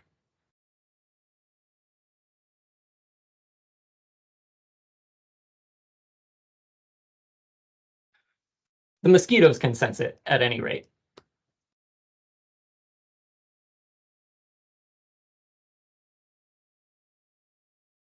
It is colorless, but as the dry ice sublimates, you can see a kind of a fog effect come off of it. Next slide, please. And then briefly, I want to give an overview of some other kinds of traps that you might consider for your program. Ovitraps, oviposition plus trap, ovitrap. Ovitraps are used to collect mosquito eggs. And typically they're a small dark colored cup that's partly filled with water and some sort of substrate, usually filter paper or maybe a tongue depressor, onto which mosquitoes will lay their eggs. And these mimic the preferred oviposition site of a lot of those container breeding mosquitoes, your Aedes albopictus, Aedes aegypti, Aedes triceriatus. So they can be used to collect eggs, which you can rear into adults for insecticide resistance testing, or maybe you're going to be really ambitious and try to establish a colony. And you can also include a net that will trap any egg, like any eggs that do complete their life cycle. You can include a net that will prevent the adult mosquitoes from like flying out, so you're not unintentionally exacerbating your mosquito problem. Next slide. Pros, they're cheap. It's just a plastic cup. They're very easy to use. You fill it with water and set it where you expect mosquitoes to congregate. And they can support some programmatic activities like insecticide resistance testing in addition to surveillance. The cons, if you want to use them for surveillance and try to identify the mosquitoes, you either need to learn how to do larval mosquito ID, or you need a lot of patience and even more luck to get them successfully to adulthood and identify them then. You also need to be very careful that you remember where you put them all, and you're able to check on them regularly so that you don't inadvertently turn them into a breeding source. And then, of course, they are very, very easily disturbed or tampered with. If it rains real hard, if a cat walks by, or you know, a stiff breeze could knock one of these over. There are also oticidal ovitraps. So these, the basic principle is the same as the ovitraps, but these have some pesticide added, and they can be larvicidal, adulticidal, or some combination. The larvicidal ovitraps might have BTI or spinosad or some other kind of residual larvicide in the water. And then the adulticidal might have a pesticide applied on the inside, and they might also just have a little adhesive so that when mosquitoes fly in looking for a place to lay their eggs, they land on the side of the container to rest and get stuck there, can't fly out, and die. There was some research out of Rutgers a few years ago that showed that traps like this can actually reduce the mosquito population by a measurable degree, but only when you use like a ton of them. You need, I think like 80% of households in a neighborhood to have at least 2 of these traps in order to see a real difference. So not terribly practical for that purpose. Next slide. So the pros, again, very easy to use and could potentially provide a slight population reduction, though, like I said, that's not terribly practical. The cons, I find that mosquitoes on sticky cards are very easily damaged and really hard to ID. When I'm trying to ID mosquitoes, I like to be able to move them around, and you can't do that when they're glued onto a sticky card. These traps are also very easily disturbed or tampered with, and depending on the type, whether they've got the larvicidal overtraps, this isn't as big a problem, but they could potentially become a breeding source. So you want to make sure that you're checking on them regularly. Next slide. There are also gravid Aedes traps. So in the way that the traps Leanne talked about earlier target gravid Culex mosquitoes, there are also traps that target gravid Aedes mosquitoes. Again, these are a dark colored container, partly filled with water, but they have a kind of a funnel-shaped entrance that prevents mosquitoes from flying away after they've investigated to try to lay their eggs. There's also a little net that prevents the mosquitoes from getting to the water, which should reduce the potential for any breeding. And you can also just, when you go to check on the trap, you can just cinch up the net, and there you have a little collection of mosquitoes. Some models also include a sticky card. I personally prefer to just use them with the net and leave the sticky card out. Next slide. So pros. Again, easy to use, very low maintenance, and we found that we can actually use them in response to complaints. So a lot of times when people put in a mosquito complaint, they're concerned about mosquitoes that are biting, early in the morning, late in the evening, when they're sitting out on their patio or some such, which aren't exactly our normal working hours. So when we go to do our inspection, we might not see anything, and we're certainly not seeing what they're seeing. But these traps, they can be placed. They're easy to use and low maintenance enough that we can place several at a resident's house and leave them there for a few days, maybe even up to a week, and then see what they catch. See if maybe things are going on at this person's house that we weren't able to detect during our investigation. Cons, again, mosquitoes on sticky cards, easily damaged, hard to ID, maybe not ideal for that kind of surveillance. They're easily disturbed or tampered with, like all of the other small and simple traps, and they could potentially become a breeding source, just like any of the other traps that just leave out water.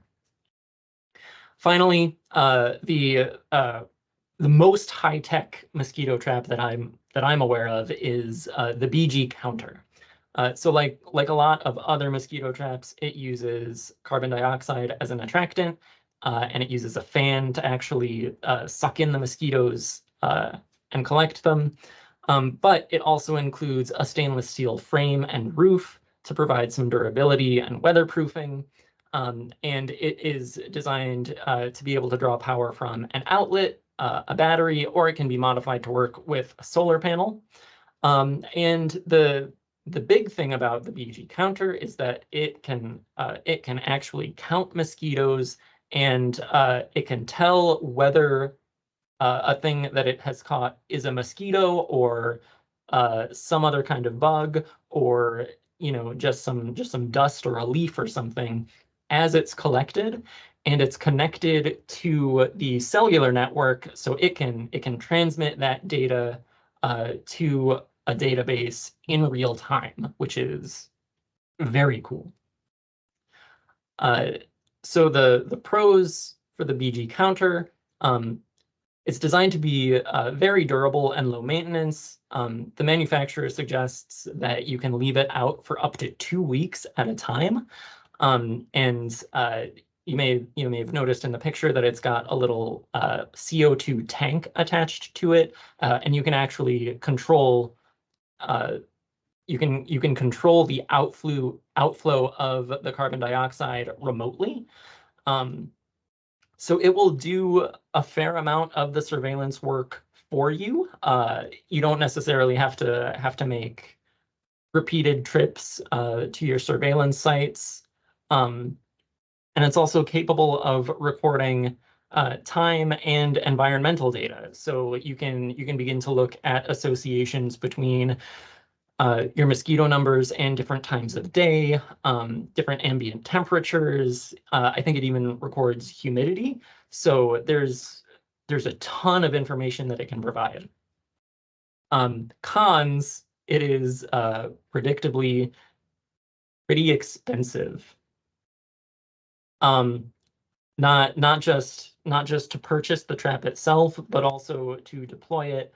You need a renewable source of carbon dioxide to use as an attractant. You've got to figure out how you're going to supply power to this. And there's also a monthly fee to use the online and wireless functionality of the trap as well. So they get very pricey. The count accuracy is about 90% according to the manufacturer, but it can't provide species ID, so you will still need a human checking on the trap, collecting the mosquitoes from it to get more accurate counts. And also, if you want to know what kinds of mosquitoes you have, you'll need someone to do that as well. And finally, it does require some pretty specialized knowledge to make the most of all of those fancy features that it includes. So if you wanna get into like an in-depth analysis of any of that data, you do kind of want someone in your organization with the time and skill set to be able to do that. So it might not be the best option for smaller programs. And now I'm going to turn it back over to Sarah. Okay, thank you, Zach. Okay, so next I'm going to talk briefly about batteries and power sources. And it really depends on the trap, what your options are. And of course, some of these traps don't even require batteries.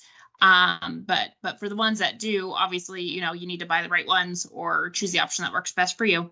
And most of the traps that do require batteries can be converted to use different types. So for that BG trap,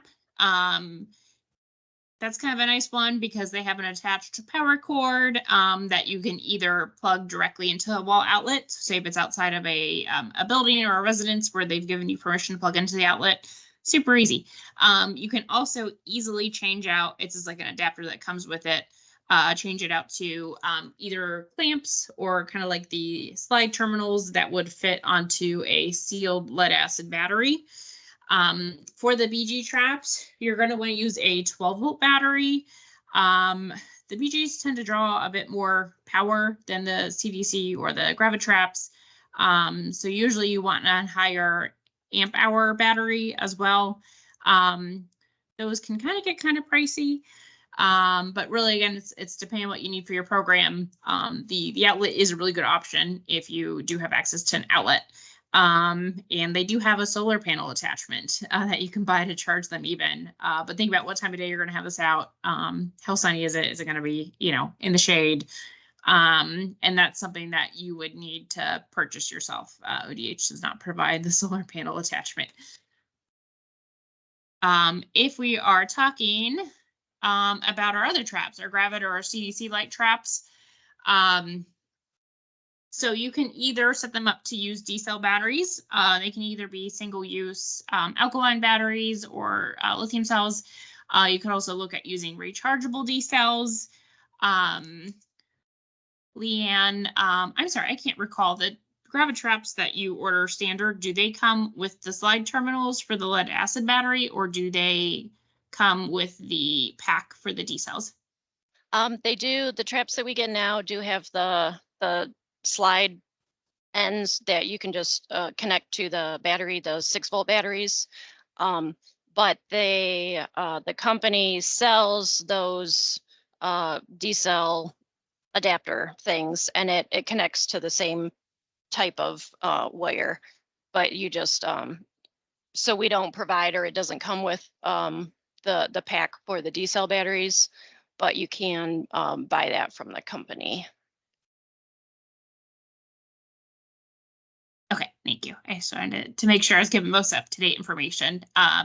So yeah, some people appreciate the convenience of the D-cell batteries, or maybe you have like a weird situation where you don't have a great facility to recharge the chargeable batteries. Sometimes these can be a nice option. Or if you're not setting a ton of traps, you're just setting a few. You know, sometimes that might be, or you're just starting a program, you're seeing like, is this right for our health department? Maybe you're not ready to make the investment of a lot of reusable, rechargeable batteries. These might not be a bad option. Can I interrupt real quick, Sarah? Yeah. Sorry. So I did want to note that the one downside for the D-cell batteries is that once they start to get used, even though they have enough juice in them to run the fan ends up going slower and slower. And you want the fan spinning as fast as it can so that the mosquitoes can like zip right by it without getting hit. It's when the fan is going just a little bit slower, that's when the mosquitoes will hit the fan and come out in pieces and be harder to identify. So we had been a couple years ago, the traps did come with just the D-cell batteries, and we had been using them, but then we ended up with 1 million half-used D-cells, because even though they still had power in them, it wasn't enough for the fan to go as fast as it should be.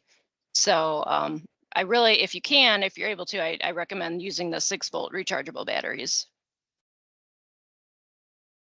Okay, thanks for chiming in there. I know I've never actually used the D-cells myself. I prefer the rechargeables.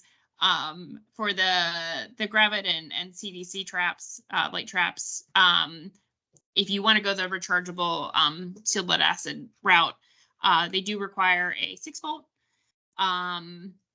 I've found that if you buy ones that have less than 12 amp hours, they're going to last just fine for the Gravit trap because it's just the fan.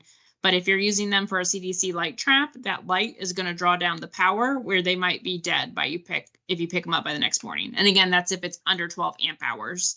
And of course, as you increase amp hours, I know some people go as high as like 20 amp hours for these 6 volts or 28.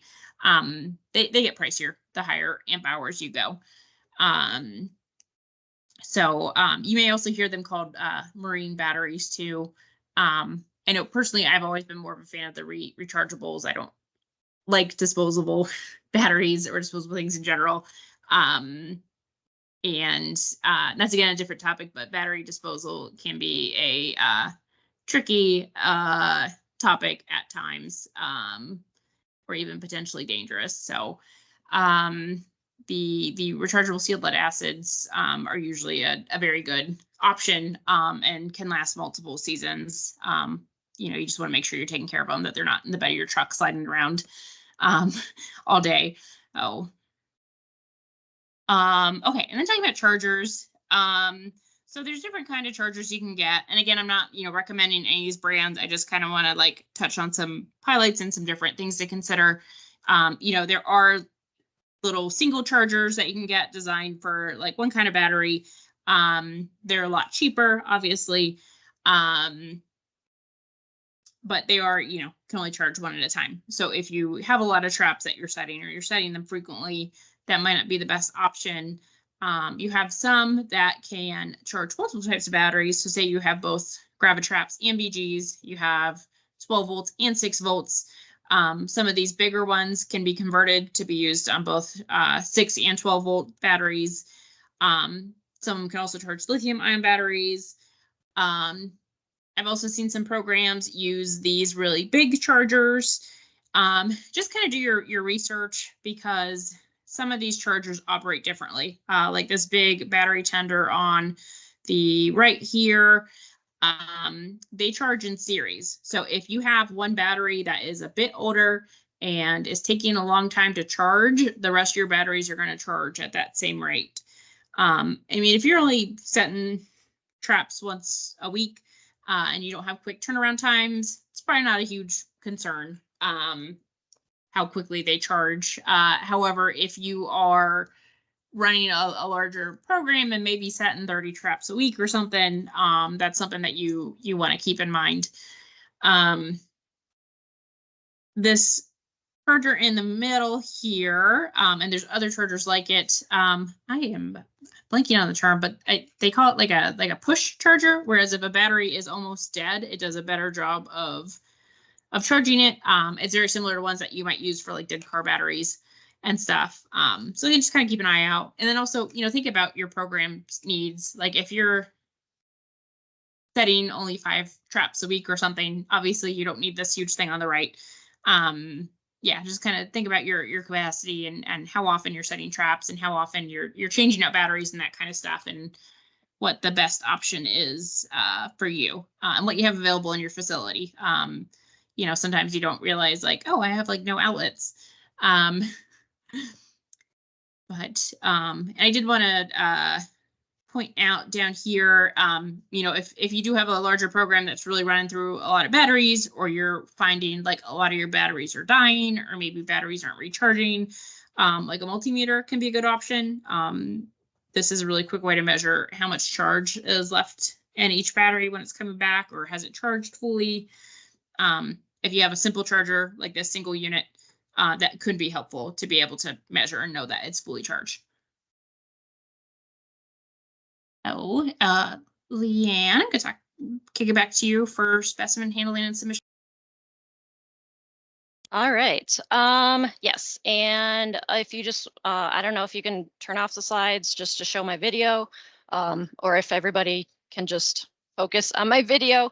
I don't really have any slides for this. I just want to show how basically how we pack our cooler and how that will, how everything comes together. Because I have, I have written out instructions and I send everybody instructions. Some of it may seem very, very tedious, very picky, this doesn't make sense. But I assure you it all has a reason. I'm not just trying to be very anal about how we pack things. So first of all, everybody should have gotten a cooler with a yellow label on it. Please make sure to use this cooler. That yellow label helps us in our mailroom, because we're getting samples for all different lab departments, all delivered at once. And, that label sticks out so they can stick them all in one pile and they know that those go to our lab, rather than having to like read the fine print on the FedEx shipping label to see who it goes to. So if you make sure to use your cooler with the yellow label on it. I have heard from some people that FedEx has been giving them a hard time. They want the coolers in a cardboard box.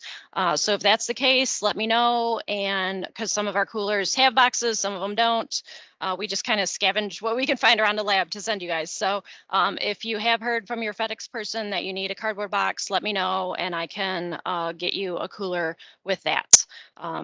It seems to be kind of hit or miss dependent on the delivery person. So hopefully you guys won't have too much trouble, but everybody should have received a cooler. Inside the cooler, we sent you ice packs, we sent you empty tubes, and also a bag for your field records and a bag for your samples.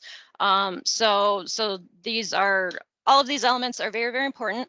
Please, please, please use the ice packs that we sent you. These are meant for, laboratory use. They stay frozen.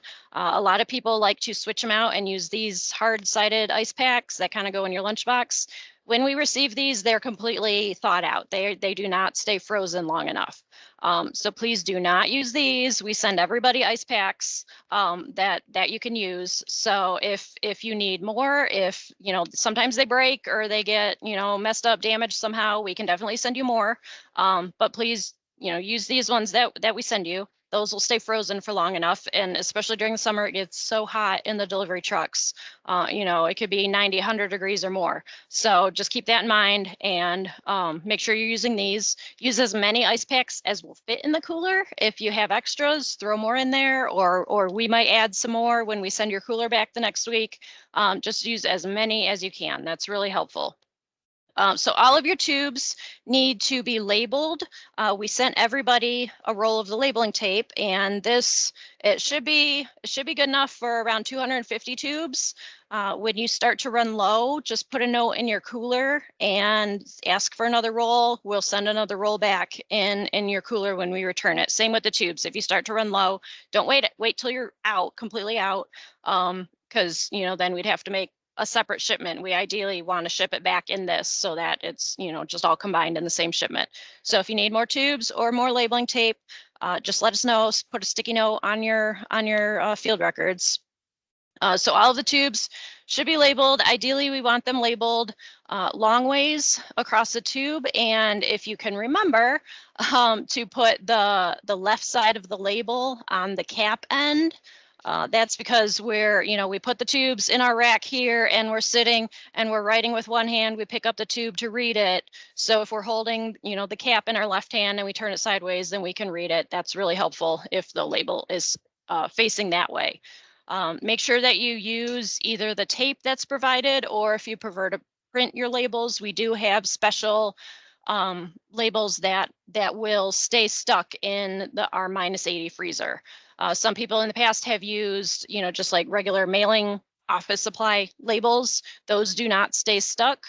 They all peel off in the -80. So if you want to print your labels, just let me know. We have special labels that will stay in the freezer, or you can use this tape and then just place it lengthwise along there. That way we can see, we have a full view of the tube. When we're dumping out all the mosquitoes, we can make sure that everything's out of the tube rather than having it wrapped around.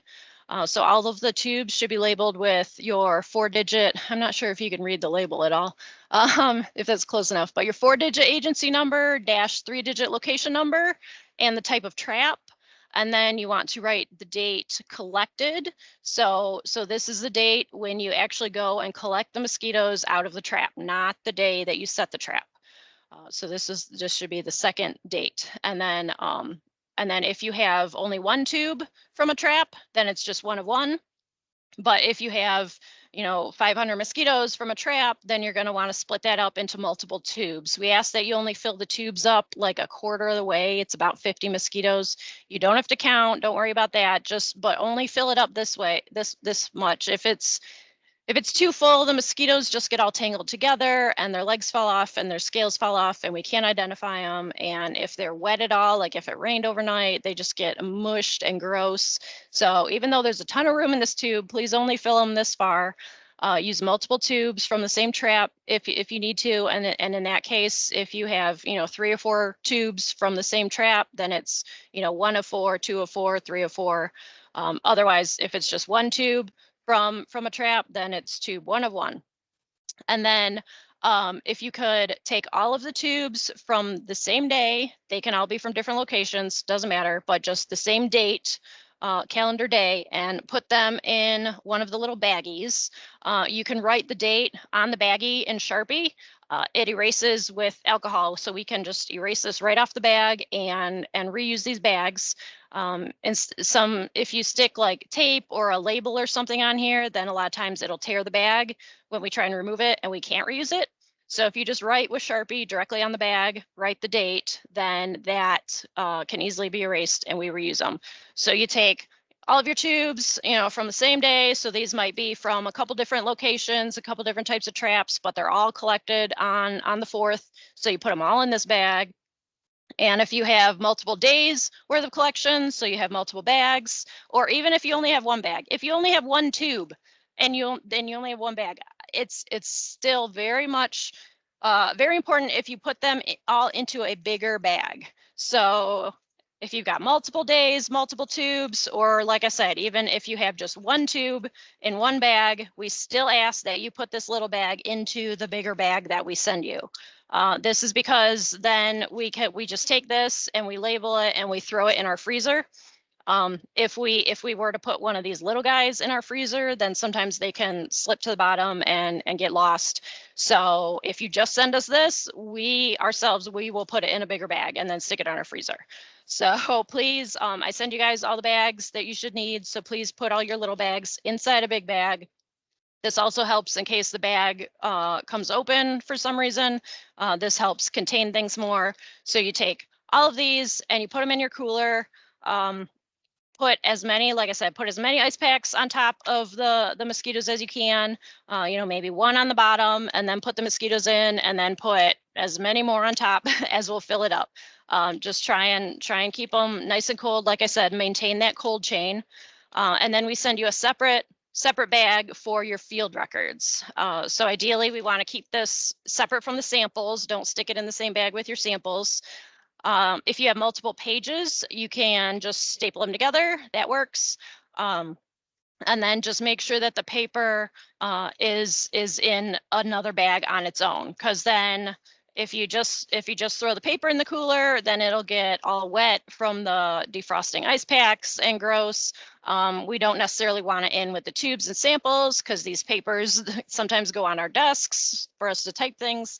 So try and keep the papers separate in the field record bag, put all your samples in the big sample bag, and throw all that in your cooler. So it's, like I said, I have my instructions written out. I send everybody. I had drew little diagrams. Like it may sound kind of picky to you guys, but it is very helpful. It helps us go a lot quicker. In case you've never seen, this is our lab right here. This is where the magic happens. So when we're receiving your coolers and when we're getting your samples and going through, it really helps to have all the tubes labeled properly. Again, make sure the date on the tube is the date collected. A lot of people will write the date when they set the trap, but we need it to match with the date collected. So that's the second date on your field record. So, make sure these are all labeled properly, put them, separate them by date in the little baggies, put the little baggies in the big bag. That just helps us go a lot quicker, because as you can see, there's not a whole lot of us here. There's me and 2 interns and then one other special project person. So there are 4 of us here dealing with all of the mosquitoes from across the state. So whatever you can do to help us, we appreciate it. If you have any questions about how you need to package anything, or how to do the labels, or if you need any more supplies, if you need more FedEx labels, let me know. Send me an email and we will definitely help you. If you need a new cooler, maybe you received it and the corner is broken off or something, or like I said, if you need it in a cardboard box or something, we can definitely we can send you more coolers, we can send you more ice packs if those break, more tubes, whatever. There's no minimum of mosquitoes. So, we will pay for shipping if you want to send us 1 tube with 1 mosquito in it. If not, you can keep them in your freezer. We do recommend that you send the mosquitoes to us weekly. The important thing is that we get test results within like 2 weeks of collecting the mosquitoes. That's kind of the window we have between, if we find out the mosquitoes are positive, we have about 2 weeks until the human cases start showing up, because these mosquitoes, they generally prefer to feed on birds. So they could be around, they could be positive, but they're not feeding on humans yet.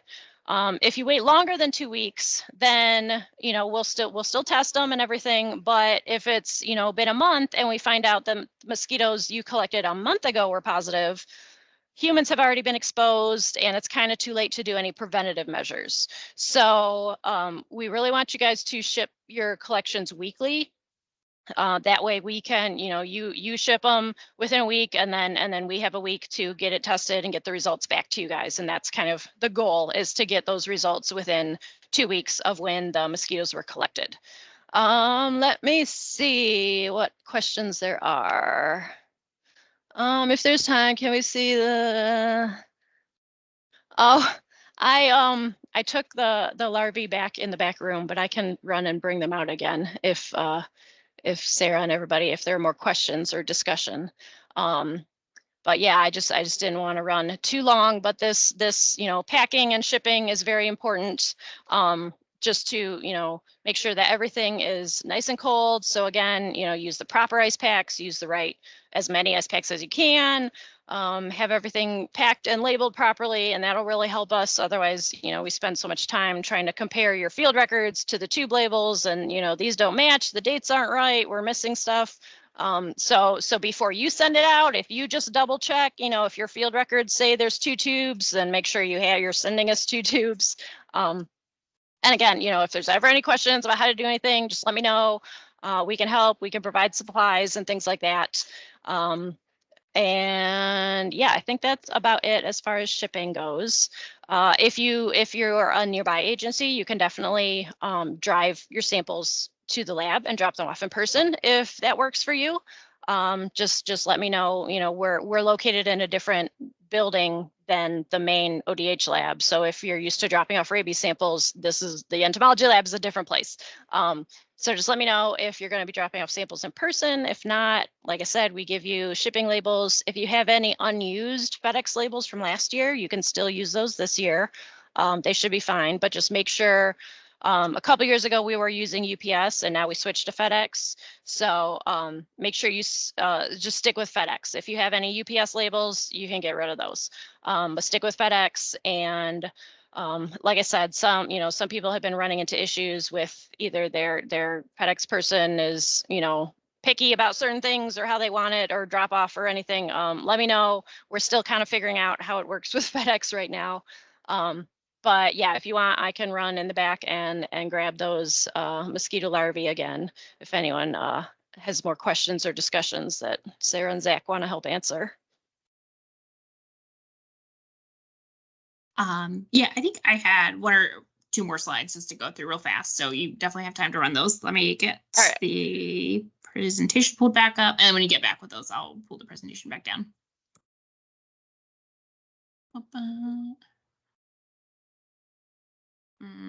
And I'm sorry, I know we are over time. We were worried we were going to be way under time, and look at us rambling away. Here we go. Sorry. It takes me a second to pull these slides back up. But I had a section on databases and such. It's not terribly important. I know some programs rely on just, we send this, we send the field collection record to Leanne, and she puts it into a nice big state database Excel sheet that gets sent out to everyone. Just a plug, sometimes it's not a bad idea to record your own and maintain your own data somewhere. Obviously the field collection record, you're not writing down, I caught 0 mosquitoes in this trap, where a no catch is still an important data point to capture. You can also, if you collect it yourself or maintain it yourself, you can put it in a format that you prefer and add other fields that are helpful.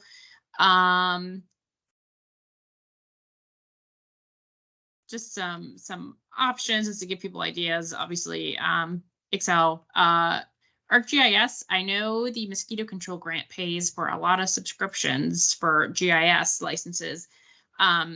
You should be getting access free to ArcGIS solutions. They have some pre-built mosquito tools to use in there. So something worth to look at. You can also build your own using some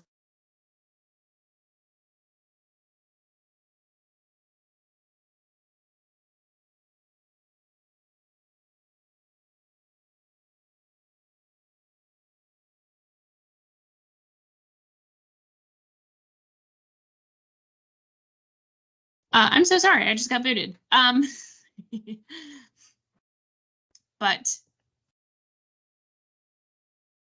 sorry about that. Yeah, and then another free option. Oh shoot, this is going to be on a different recording. Crap. Another free option to know about is this VectorServe software. It's completely free, something to look at, worthwhile. But did we have any last minute questions?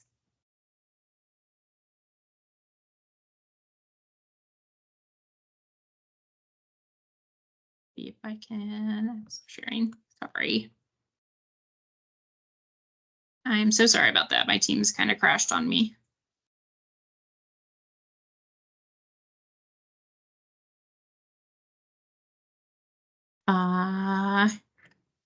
Yeah, let's see. Brandon has a question about non-mosquito surveillance materials. And yes, we will definitely send out the slides. I might remove the videos just because it's hard to share that large of a file with the videos in it. But they will be included in the YouTube recording link.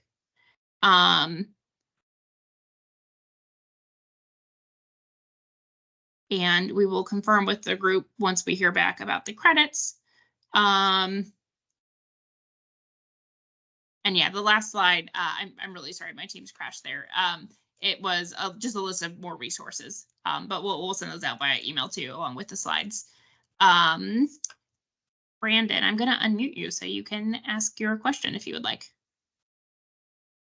Maybe. I need to raise his hand.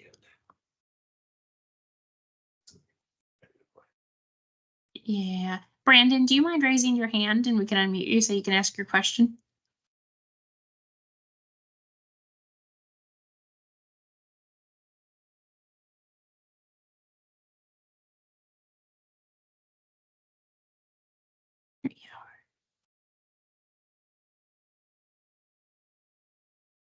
You should be able to unmute now.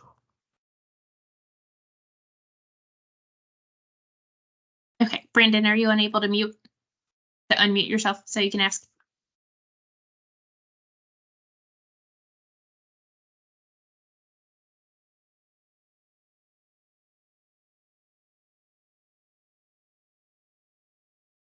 I still can't hear you in case you're asking, Brandon.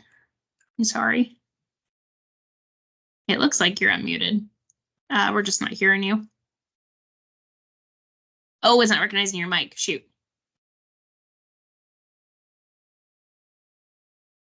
Are you able to type it in the chat? Feel free to send an email. Yeah, either type it in the chat or send me an email.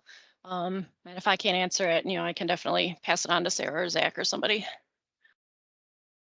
Okay, Brandon's typing it in. Any other questions?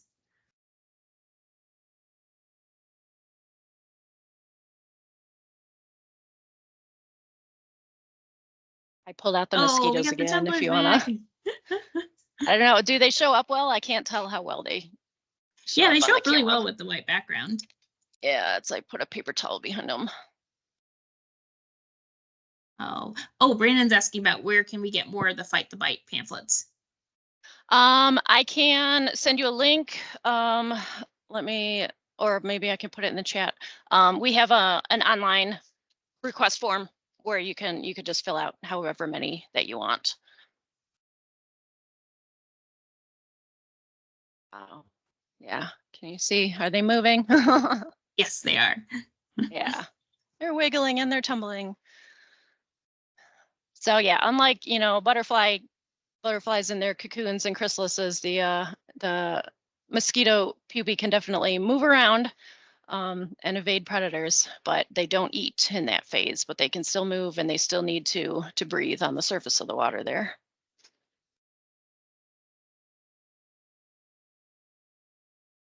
Well, do we have any other questions? I'm sorry we went over on time. Like I said, we were really worried about being way under 2 hours, and all of us are rambling on about our favorite topics. Yes. Oh, yes. Well, we could talk forever and ever. Definitely, if anybody, I know there's some newer programs. So if you need more help or assistance or tips or anything, just let me know, and we can help answer that.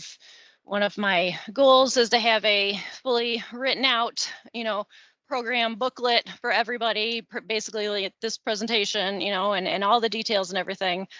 So that is in the works. We're just kind of trying to piece stuff together with what we have right now. But yeah, we can definitely help. And even if you have, neighboring counties who have programs, feel free to reach out to anybody else. A lot of people, have different tips and tricks and things that they do to be successful.